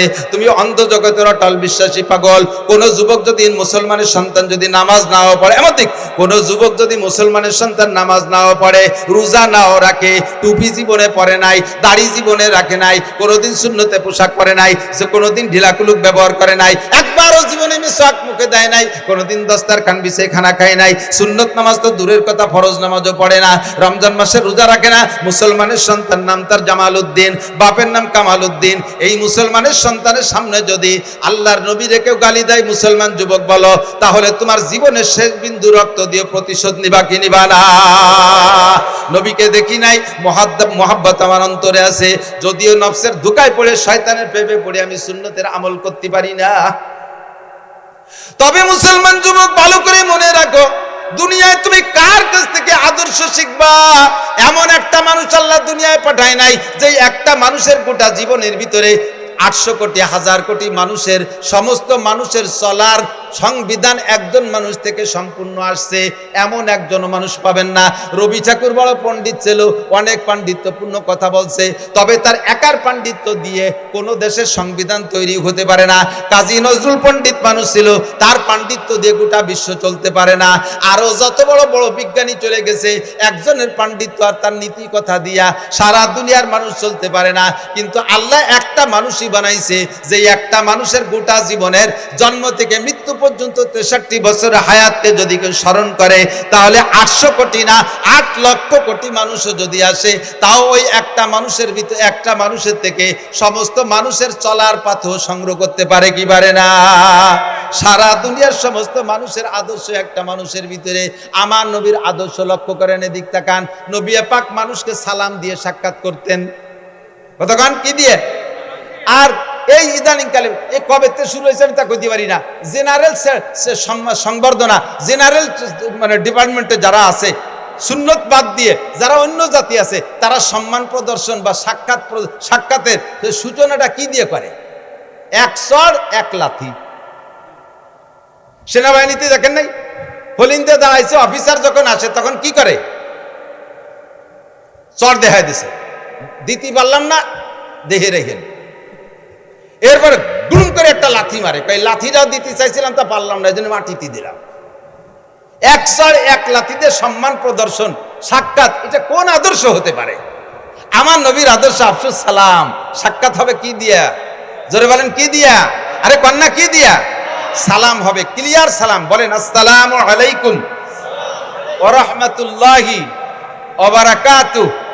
আমার নবী সালাম দিয়ে, কি সুন্দর কথা না?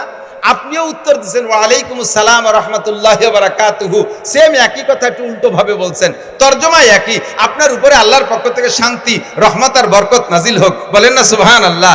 আমিও বলছি, আপনিও বলছেন। হুজুর বলেন আফসুস সালাম, বাপে ছেলেরে সালাম দাও, স্বামী স্ত্রীকে সালাম দাও, স্ত্রী স্বামীকে সালাম দাও, সন্তানরা আব্বারে সালাম দাও, দাদাই নাতিরে সালাম দাও, নানাই নাতিরে সালাম দাও, উস্তাদ ছাত্ররে সালাম দাও, ছাত্র উস্তাদরে সালাম দাও, চাচাই ভাতিজাকে সালাম দাও, সবাই সালামের প্রচলন দাও, তার মানে দোয়ার প্রচলন দাও। এত মানুষ যদি একে অপরকে দোয়া করে, আসমান থেকে রহমত আর বরকত নাজিল হইতে বাধ্য।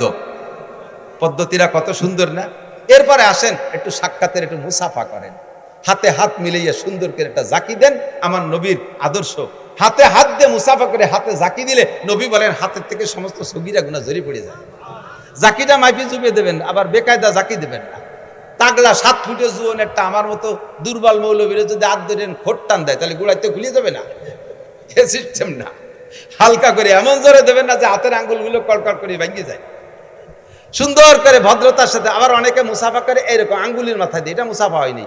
দুইজনের বৃদ্ধ আঙ্গুলের গোড়া এক জায়গায় মিশে যাবে, এভাবে সুন্দর করে হালকা করে একটু মৃদু চাপও দেবেন, হালকা একটা ঝাঁকি দেবেন মোহাব্বতের সাথে। সবচেয়ে সুন্দর দুই হাত দিয়ে করা, আপনারও দুই হাত, তারও দুই হাত। আর করোনার পরে তো মুসাফা হয়ে গেছে বক্সিন, দেখছেন না? বক্সিন দিয়ে মুসাফা হয়।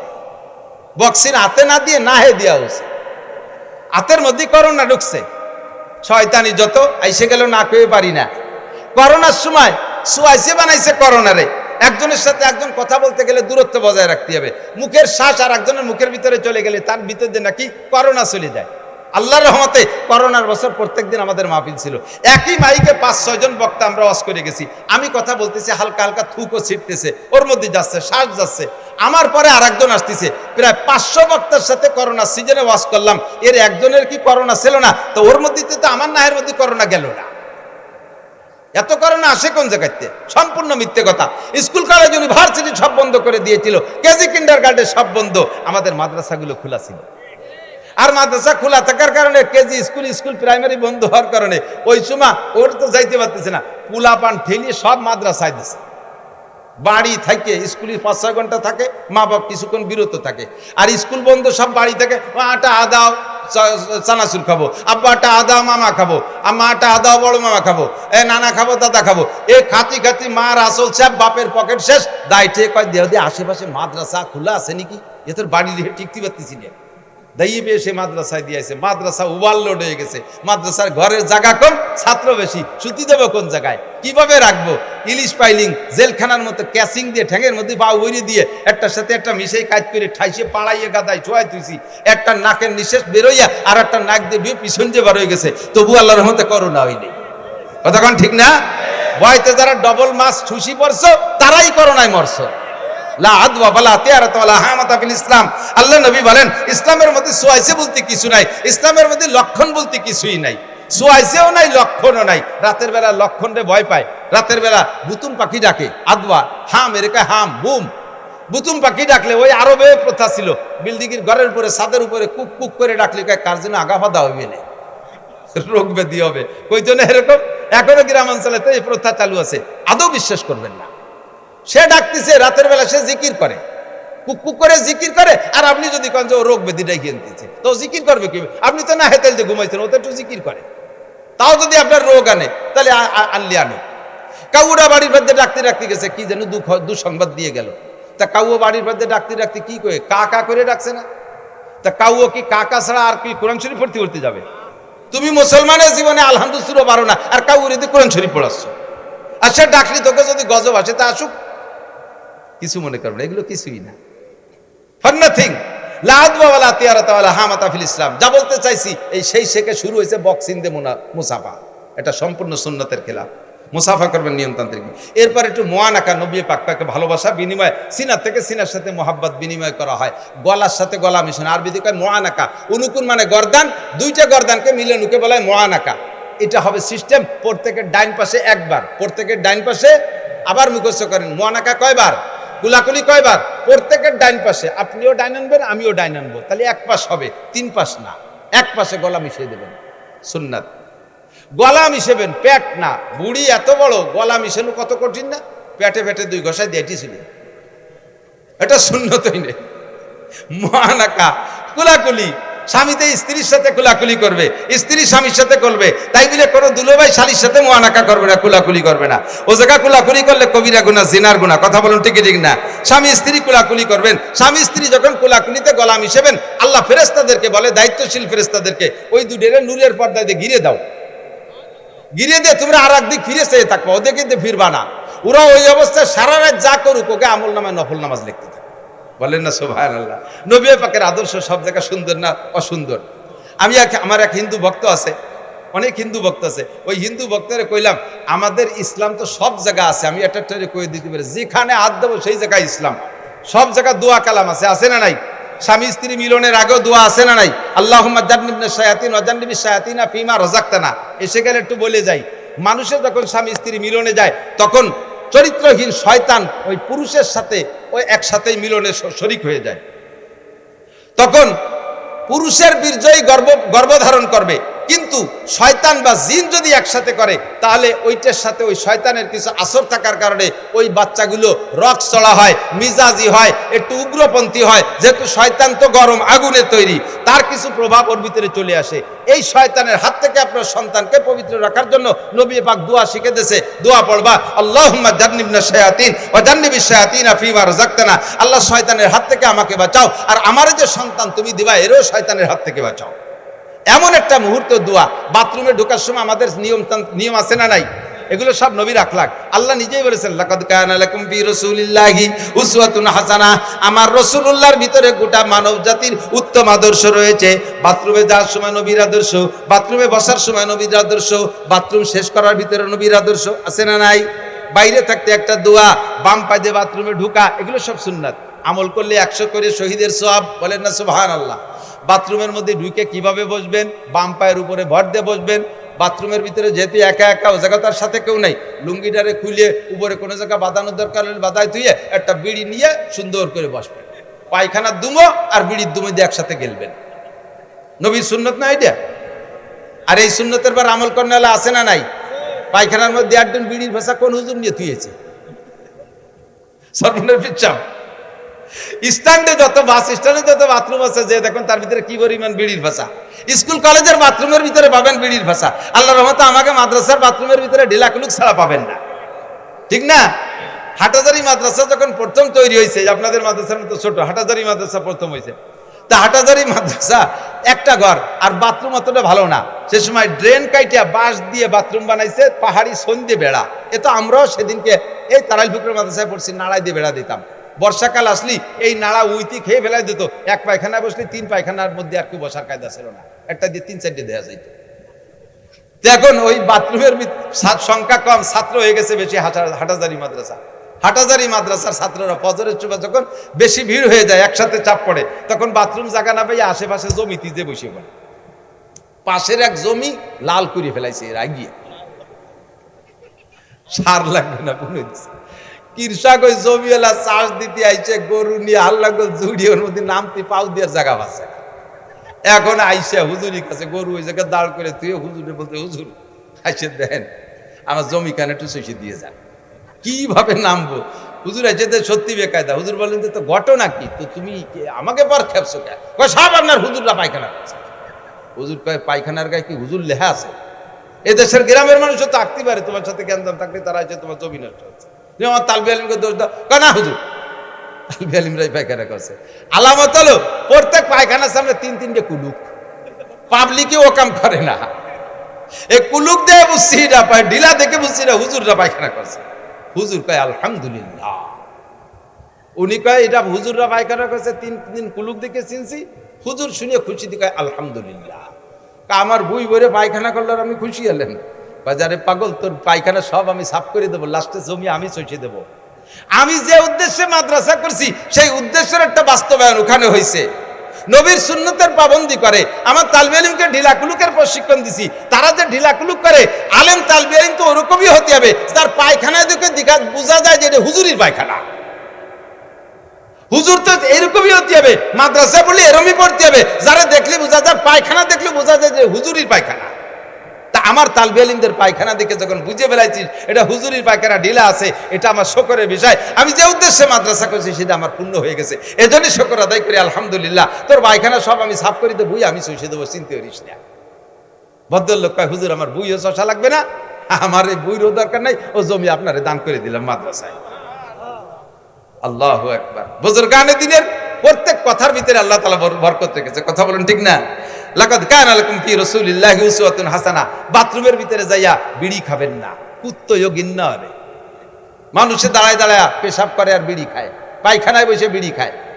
বিড়ি খায়, খায় কি খায় না? কুত্তয় আল্লাহরে কয় যে আল্লাহ তুমি যে বলো মানুষ বলে আশরাফুল মখলুকাত, আমরা কুত্তরা বড় নিকৃষ্ট। আমার বংশ, কুত্তর বংশের ভিতরে একটা কুত্তরে তুমি দেখাতে পারবা যে খাতি বসে আগে আর রাখতি বসে খায়? আমরা ও জায়গা আদর্শ বুঝি, খাওয়ার সময় আগা যায় না, আগার সময় খাওয়া যায় না। আমরাও জায়গা ভাগ করে ফেলি। আরে আশরাফুল মখলুকাত যাদের পর কোরআন নাজিল হয়েছে, যাদের উস্তাদ মুহাম্মদুর রাসূলুল্লাহ সাল্লাল্লাহু আলাইহি সাল্লাম, যাদের উস্তাদ 2.5 থেকে 3 লক্ষ নবী রাসূল, তারা কি আদর্শ শিখলো? পায়খানায় বসে খায়, পেশাব করতে বসে খায়, আর বিড়ি খায়, সিগারেট খায়। এরা বলো মানুষের চাইতে ভালো না মন্দ? আল্লাহ কয় তারা মানুষের চাইতে, মানে কুত্তর চাইতে এই মানুষগুলো খারাপ।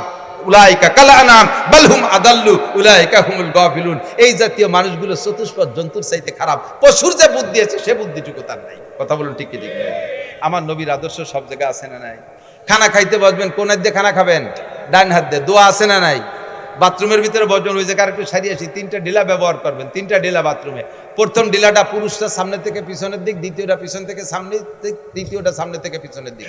নারীরা 12 মাস কাল, পুরুষরা শীত, গরমকালে এই নিয়ম, শীতকালে তার উল্টো নিয়ম।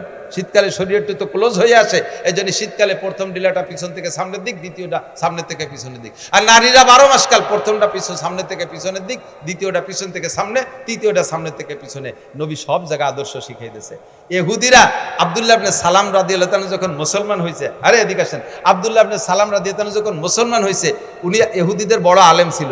তো ইহুদির উনার ভক্তবৃন্দ যারা ছিল, তারা আব্দুল্লাহ ইবনে সালামকে বলতেছে, আব্দুল্লাহ তোমারে সুহি খাতি ভূতি কিলে, আমাকে পিসাব ছিল, তোমারে জম্মের হাদিয়া তোফা কত কিছু দিছি, আজকে তুমি মুহাম্মাদের ভক্ত হয়ে গেলে, খয়রাইতে নবীর, ভিক্ষুক নবীর ভক্ত হয়ে গেলে, তোমার নবী কত বড়, আর এই ছোট নবীর মুরিদ হয়ে গেলে।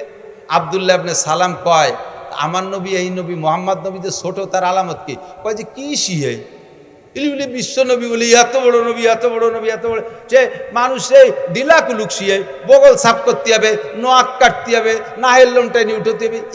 এটা বড় মানুষের কথা হলে তো বুলাবানের কথা। আব্দুল্লাহ ইবনে সালাম বলেন, আমার নবী বড় নবী, আমার নবী বড় নবী, সব দিক দিয়ে বড়। আল্লাহর আরশ বড়। মুসা নবী বলছে তোরা শুনছিস, দেখে নাই। আল্লাহর আরশ বড়, আমার নবী সচক্ষে দেখে আসছে। কথা বলুন ঠিক ঠিক না?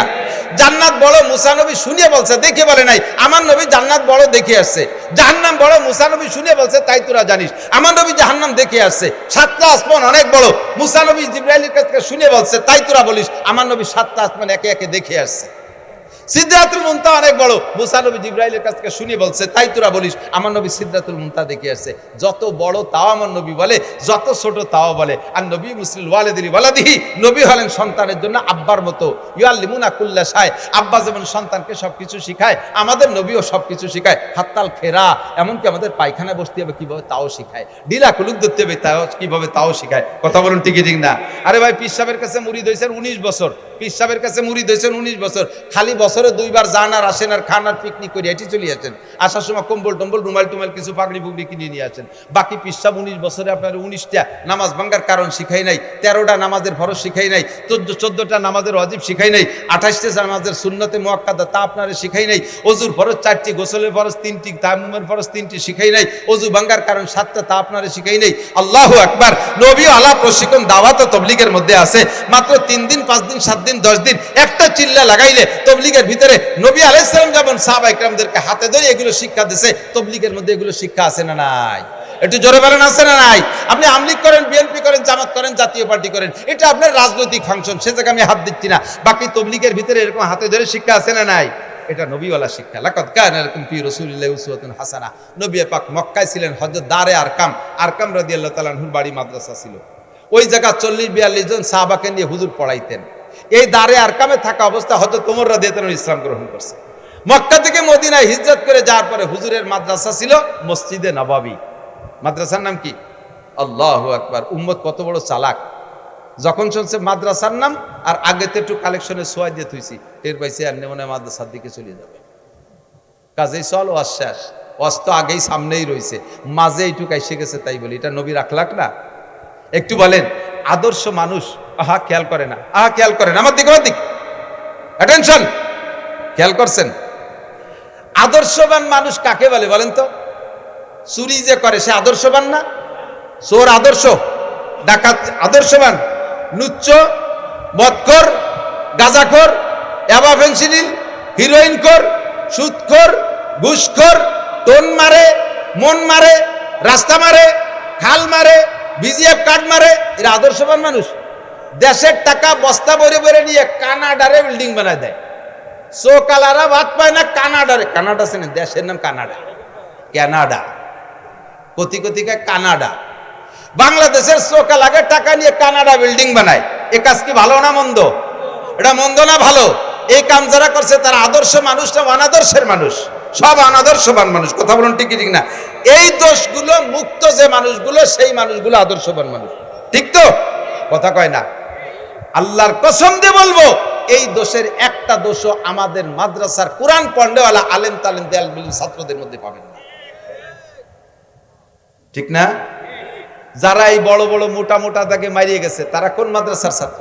হাটাজারি, পটিয়া, বাবুনগর, জিরি, নাজিরাট, লালবাগ, ফরিদাবাদ, মালিবাগ, যাত্রাবাড়ি, গহরডাঙ্গা, শামসুল উলুম, কাসেমুল উলুম, দারুল উলুম, তারাইল বুকরা, খুলনা দারুল উলুম, দেওবান, নিউটাউন, করাচি, এরা কোন মাদ্রাসার ছাত্র না। এই সব আকামগুলো করছে যারা, তারা করছে। আমি সেই শিক্ষার সমালোচনা করতেছি না, ওই জায়গায় শিক্ষিত হইয়া ওই বিশ্ববিদ্যালয় পড়িয়ে আমার গোপালগঞ্জের বর্তমান ডিসি বিসিএস পাস করে চাকরিতে জয়েন্টের আগে পাকিস্তান 3 চিল্লা দিছে।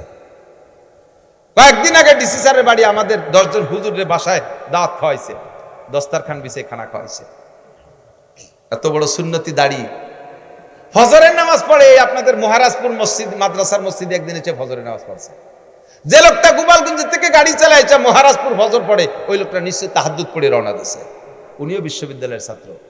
হাদ্দ গো জম্বুরে খুরদাজে কে ফুল যাইকে সাদার নাই সোজা দে গরাসল হার্দ গো আগু গিয়া কুরদম দো আব জিয়ে কে সরগিনো দে গরমিশ কো নাব।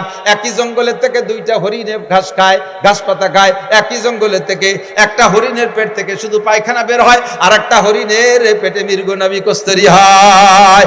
একই বিশ্ববিদ্যালয় থেকে এই ডিসি সাহেব, আর এক বিশ্ববিদ্যালয় থেকে আর একজন ঘুষখোর ডিসি সাহেব, একই বিশ্ববিদ্যালয় থেকে পয়লা BCS cadre DIG Rafiqul Islam শিমুল, তার ঘরের ভিতরে ডাইনিং টেবিল নাই, দস্তারখান বিছে খানা খায়। বাংলাদেশের একজন ঊর্ধ্বতন একজন পুলিশ অফিসার, সুন্নতি দাড়ি তার মুখে, তাহাজ্জুদের নামাজ পড়ে, হক্কানি কামেল পীরের কাছে বায়াত, সেও কিন্তু বিসিএস ক্যাডার কলেজ বিশ্ববিদ্যালয়ের ছাত্র। আর ওই বিশ্ববিদ্যালয় থেকে পড়ে আর একজন পুলিশ এসপি, সে কুষ্টিয়ার যখন ডিউটি করে কুষ্টিয়া পুলিশ লাইনে, সেই সময় কয় আমার এই মৌলবেদিকে দেখলে আমার গায়ে জ্বালা ধরে, আমার জানাজার নামাজ আমি নিজেই পড়াইতে পারি। কিছু বোঝে নেই, ওর জানাজা বলে ওই পড়াতে পারে। তা কি মরার আগে ভরবি না পরে ভরবি? গাদা! কত বড় আনাড়ি, কত বড় নির্বোধ! তার জানাজার নামাজ বলে সেই পড়াতে পারে। একই বিশ্ববিদ্যালয়ে একই জঙ্গলের গাছপাতা খাইয়া একটার ফেরদে মৃগনাভি আর একটার ফেরদে পাহের বুড়ি বেরিয়ে ছাগলের নেদি। কতক্ষণ ঠিক না? সাবধান। তবে আল্লাহর রহমতে আমাদের এখান থেকে যারা মানুষ হচ্ছে, একটা মানুষ আপনাদের গালি দেয় না, একটা আলেম আপনাদের গালি দেয় না, অকথ্য ভাষায় শক্ত কথা বলে না, আপনাদেরকে দেখলে সালাম দেয়, আপনাদেরকে শ্রদ্ধা করে কি করে না? করে না? বিয়াদবি করে? উলামায়ে কিরাম বিয়াদবি করে না। খেপালি পারা সে সময় তো দায় ঠাইয়া একজনে কয় সন্ন্যাসী, সন্ন্যাসীকে রাগ নাই, পিছন দিয়ে যাই কুঞ্চি দিয়ে এরকম সন্ন্যাসীর লুঙ্গিটা উজলই ফেলতেছে। একবার উজলইছে, রাগ সন্ন্যাসী রাগ অতি নিষেধ, এই জন্য রাগ হইনি। 2 বার উজলই ফেলাইছে, 3 নম্বর আবার উজলইছে। কারণ দিয়ে এইভাবে যদি পিছন দিয়ে লুকুঞ্চি দিয়ে বাতাইয়া খালি ভাষা উজলতি, তাহলে তাই এই সন্ন্যাসী কতক্ষণ সন্ন্যাসী থাকতে পারে? জীবন ভরে আমাকে রাজাকার, মৌলবাদ, তালেবান, জঙ্গি মঙ্গি কইয়া পিছনের কাপড় উজলতি থাকবেন, একবার কি একটা ছাটি দিতে পারি না? খেপাইয়েন না, ছাটি করবো না। আদব আদর্শের কারখানা মাদ্রাসা। মহিলা মাদ্রাসায় আজ থেকে মহিলা মাদ্রাসা শুরু হয়েছে বাংলাদেশে বেশি দিন আগে না। মহিলা মাদ্রাসা শুরু হওয়ার আগে 100% মেয়েদের কোরআন শরীফ পড়া অশুদ্ধ ছিল। এখন মহিলা মাদ্রাসার মাধ্যম দিয়ে হাজার হাজার মেয়েরা মুহাদ্দিস অভিহিকওয়ালা হাদ্দাসানা পড়াইতে শিখে গেছে। মহিলাদের কোরআন শরীফ শুনলে আপনি আশ্চর্য হবেন, ওদের ব্রেন ভালো, মাত্র 1-1.5 বছরের মধ্যে হাফেজ হয়ে যাচ্ছে। আল্লাহু আকবার। আগে বোরকা পরতো, সে আগে একেবারে আগের মা বোনরা তো একটু ব্যতিক্রম ছিল, তারা তো খাস পর্দা করতো। মাঝে একটা টাইম এসে গেছিল বোরকার নামে ফ্যাশন, মশারি দিয়ে বোরকা বানায়। মশারির মধ্যে দাঁড়ালি ভরা সবটা দেওয়া যায় না, তো মশারি দিয়ে বোরকা বানালি কি পর্দা হয়? হয়তো তোরে বাগাই নিয়ে মশারিতে মশাই কামড়াবে না, মশারিটা নাইছে গায়ে, দো পাইয়ে গাঁজা খা, মশার কামড়িতে বাঁচতে পারবি না। এই অনাদর্শ কুআদর্শ এগুলো বিলুপ্ত হয়েছে আল্লাহর রহমতে মহিলা কওমি মাদ্রাসার ওসিলায়। ঠিক কি ঠিক না? মহিলা মাদ্রাসার ওসিলায় আদর্শ শরীয়ত সম্মত পর্দার বোরকা মা বোনরা শিখে নিয়েছে, মহিলারা কোরআন শরীফ পড়া শিখছে। আল্লাহু আকবার। ও দোস্ত, আগে এত মাদ্রাসা ছিল না, আল্লাহর রহমতে মাদ্রাসা বাড়ছে, আলেম ওলামা বাড়ছে। নবী পাক মসজিদে নববীতে মাদ্রাসা বানাইছে, ছাত্র ছিল 460 জন। আরে বলেন, এদিক তাকান, নবী পাকের মাদ্রাসার ছাত্র কয়জন? 460 জন। ছাত্র কিরা জানেন? জামাল কামাল, লালটু বল্টু, জুয়েল টেল, টুলু লুলু এগুলো না। আবু বকর, উমর, উসমান, আলী, তলহা, জুবায়ের, বেলাল, আম্মার, সুহাইব, আবু হুরায়রা, আব্দুর রহমান ইবনে আবু বকর, আব্দুল্লাহ ইবনে ওমর, আব্দুল্লাহ ইবনে আব্বাস, তারপরে সালমান ফারসি, আব্দুল্লাহ ইবনে সালাম রাদিয়াল্লাহু তাআলা আনহুম, আবু হুরায়রা। যে বড় ফসল হলো খেজুর গাছ। হুজুর বলছেন, তোমরা খেজুর কাইটা প্রত্যেক 10 কানির 1 কান খেজুর এই মসজিদে ঝুলাই থিয়ে যাবা, আমার এই আনসার, আমার এই মুহাজিরিন তালবি আলিমদের জন্য, আমার এই 460 জন ছাত্রের জন্য তোমরা খেজুর দিয়ে যাবা, প্রত্যেক 10 কানি 1 কান। জোরে কন্যা সুবহানাল্লাহ। এই থেকে প্রথা চালু হলো, ফসলের ওসর মাদ্রাসায় দিতে হবে। সিস্টেমটা নবী পাকই চালু করে গেছে। ফসলের ওসর 40 ভাগের 1 ভাগ, 10 ভাগের 1 ভাগ, 20 ভাগের 1 ভাগ। মদিনার খেজুর 10 ভাগের 10 কানির 1 কান হুজুরের সাহাবাদের জন্য হুজুর এভাবে কালেকশন করতেন। কালেকশনটা শুনলে একদলের মানুষের এই তো মাদ্রাসাটা খুলি এটা বিক্রি শুরু হয়ে নিয়েছে। সাবধান, এদিক তাকান, লক্ষ্য করেন। দারুল উলুম দেওবন্দ মাদ্রাসা যখন তৈরি হয়েছে তখন কাসেম নানুতুবি রহমতুল্লাহ আলাইহি কালেকশন করতেন মুষ্টি আটা। আমাকে দেশে মুষ্টি চাউল, আমাকে দিয়ে মুষ্টি চাল আছে না, আপনাদের যে কালেকশন হয়নি, আর খেয়াল করেন না, দিক থেকে মুষ্টি চাউল কালেকশন হয় না। মুষ্টি চাউল আপনাদের এই মাদ্রাসার মহল্লায় আমি শুনেছি 1000 সদস্য আছে, কমপক্ষে 1000 ফ্যামিলি আছে। মুষ্টি চাউল দিতে কোনো কষ্ট হয় না, একটা ডাব্বা আলাদা বানাবেন, বস্তাতে কোনো সময় চাউল দেবেন না, তাহলে বরকত হবে না। আপনি প্রত্যেক খাবার যে চাউল তুলে নেবেন রান্নার জন্য, ওর মধ্যে থেকে ছোট্ট 1 মুঠ চাউল এই ডাব্বার মধ্যে রেখে যাবেন, আপনার ভাতও কম পড়বে না। আর 8 দিন 7 দিন পর্যন্ত 1 মুঠ করে যদি 2 বেলাও রান্না করেন, জমা করেন ওর ভিতরে, দেখবেন যে সপ্তাহের মাথায় যে 1 কেজি চাউল হয়ে গেছে। কতক্ষণ ঠিক না? এই 1 কেজি চাউল দিয়ে আপনি জান্নাত কেনেন। হযরত কাসেম নানুতুবি রহমাতুল্লাহ মুষ্টি আটা কালেকশনে পাঠাইতেন এলাকায়, দেওবন্দ এলাকায়।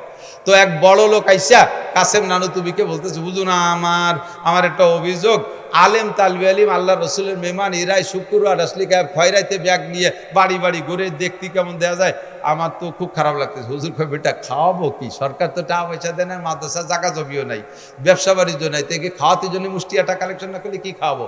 তো ওই বড় লোক বলতেছে, হুজুর আপনার মাসে কতগুলো আটা লাগে আর বছরে কতটুকু আটা লাগে? কয় কেন?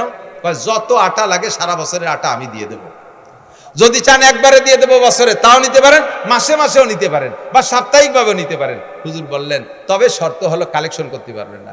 হুজুর কয়, এই কথাটা আমি কালকে রিজার্ভ দেবো, আজকে বলবো না যে কালেকশন বাদ দিয়ে তোমার আটা নেবো কি নেবো না। রাতের বেলা হুজুর বলেন, আমার একটা মিটিং আছে। মিটিং কাকের সাথে? মাদ্রাসার কমিটির সাথে না, শিক্ষকদের সাথে না, যারা আটা দেয় তাদের সাথে মিটিং। বেরোইছে হুজুর রাতের বেলা একা একা। দেওবন্দের এক বুড়ি মহিলা, যে মহিলা নিয়মিত আটা দেয়, ওই মহিলার কাছে যে বলতেছে, চাচি তোমাকেও কপাল ভালো, আমাকেও কপাল ভালো, এক বড় লোক এসে আমাকে সারা বছরের আটা দিয়ে দেবে, আর আমার ছাত্ররা কালেকশন করতে আসবে না, তাকেও বিরক্ত করা লাগবে না, আর তোমাকেও বিরক্ত হওয়া লাগবে না, আমার তালবি আলিমকে টাকা আটা আর দেওয়া লাগবে না। তুমি এ ব্যাপারে কি বলো, তোমার কি মত? বুড়ি লম্বারটা নিঃশ্বাস ছাড়ছে। কাসেম, তুমি তাহলে আমাকে বেচতে যেতে দিলে না, কান্দি দিছে। তুমি তোমার বড় লোককে নিয়ে আর তোমার হুজুরকে নিয়ে বেচতে যাইও, আমরা গরিব গুরবা মানুষ, লেখাপড়া কিছু জানি না, সারা রাত ইবাদত বন্দেগি করতে পারি না, তোমার তালবি আলিমকে একটু আটা খাওয়াইয়া বেচতে আশা করতেছিলাম, তুমি তাও বন্ধ করে দিলে, তাহলে আমাকে বেচতে যেতে দিবা না? কেমন কথা! বুড়ির এই কথায় নানুতুবি কয়, বুড়ি সারা পৃথিবী যদি দেওবন্দ মাদ্রাসা নামে লিখে দেয়, তাহলে মুষ্টি এটা কালেকশন চলবে, কারণ এর মাধ্যমে হাজার হাজার মানুষের জান্নাতে যার একটা দরজা খুলে যায়। কথা বলুন ঠিক ঠিক না? আপনারাই মাদ্রাসায় মুষ্টি চাউল দেবেন, নবী পাক কালেকশন করেছেন, আপনারা মুষ্টি চাউল দেবেন, এর মাধ্যমে জান্নাত কিনবেন। আপনার ছেলে ভাত খেয়ে রাতভর ফেসবুক আর ইন্টারনেট দেখে, ল্যাংটা ছবি দেখে, আর আপনার 1 মুঠ চাউল খেয়ে মাদ্রাসার ছাত্ররা রাত্রে কোরআন শরীফ পড়ে, শেষ রাতে তাহাজ্জুদ পড়বে। কাজেই আপনার 1 মুঠ চাউল এদের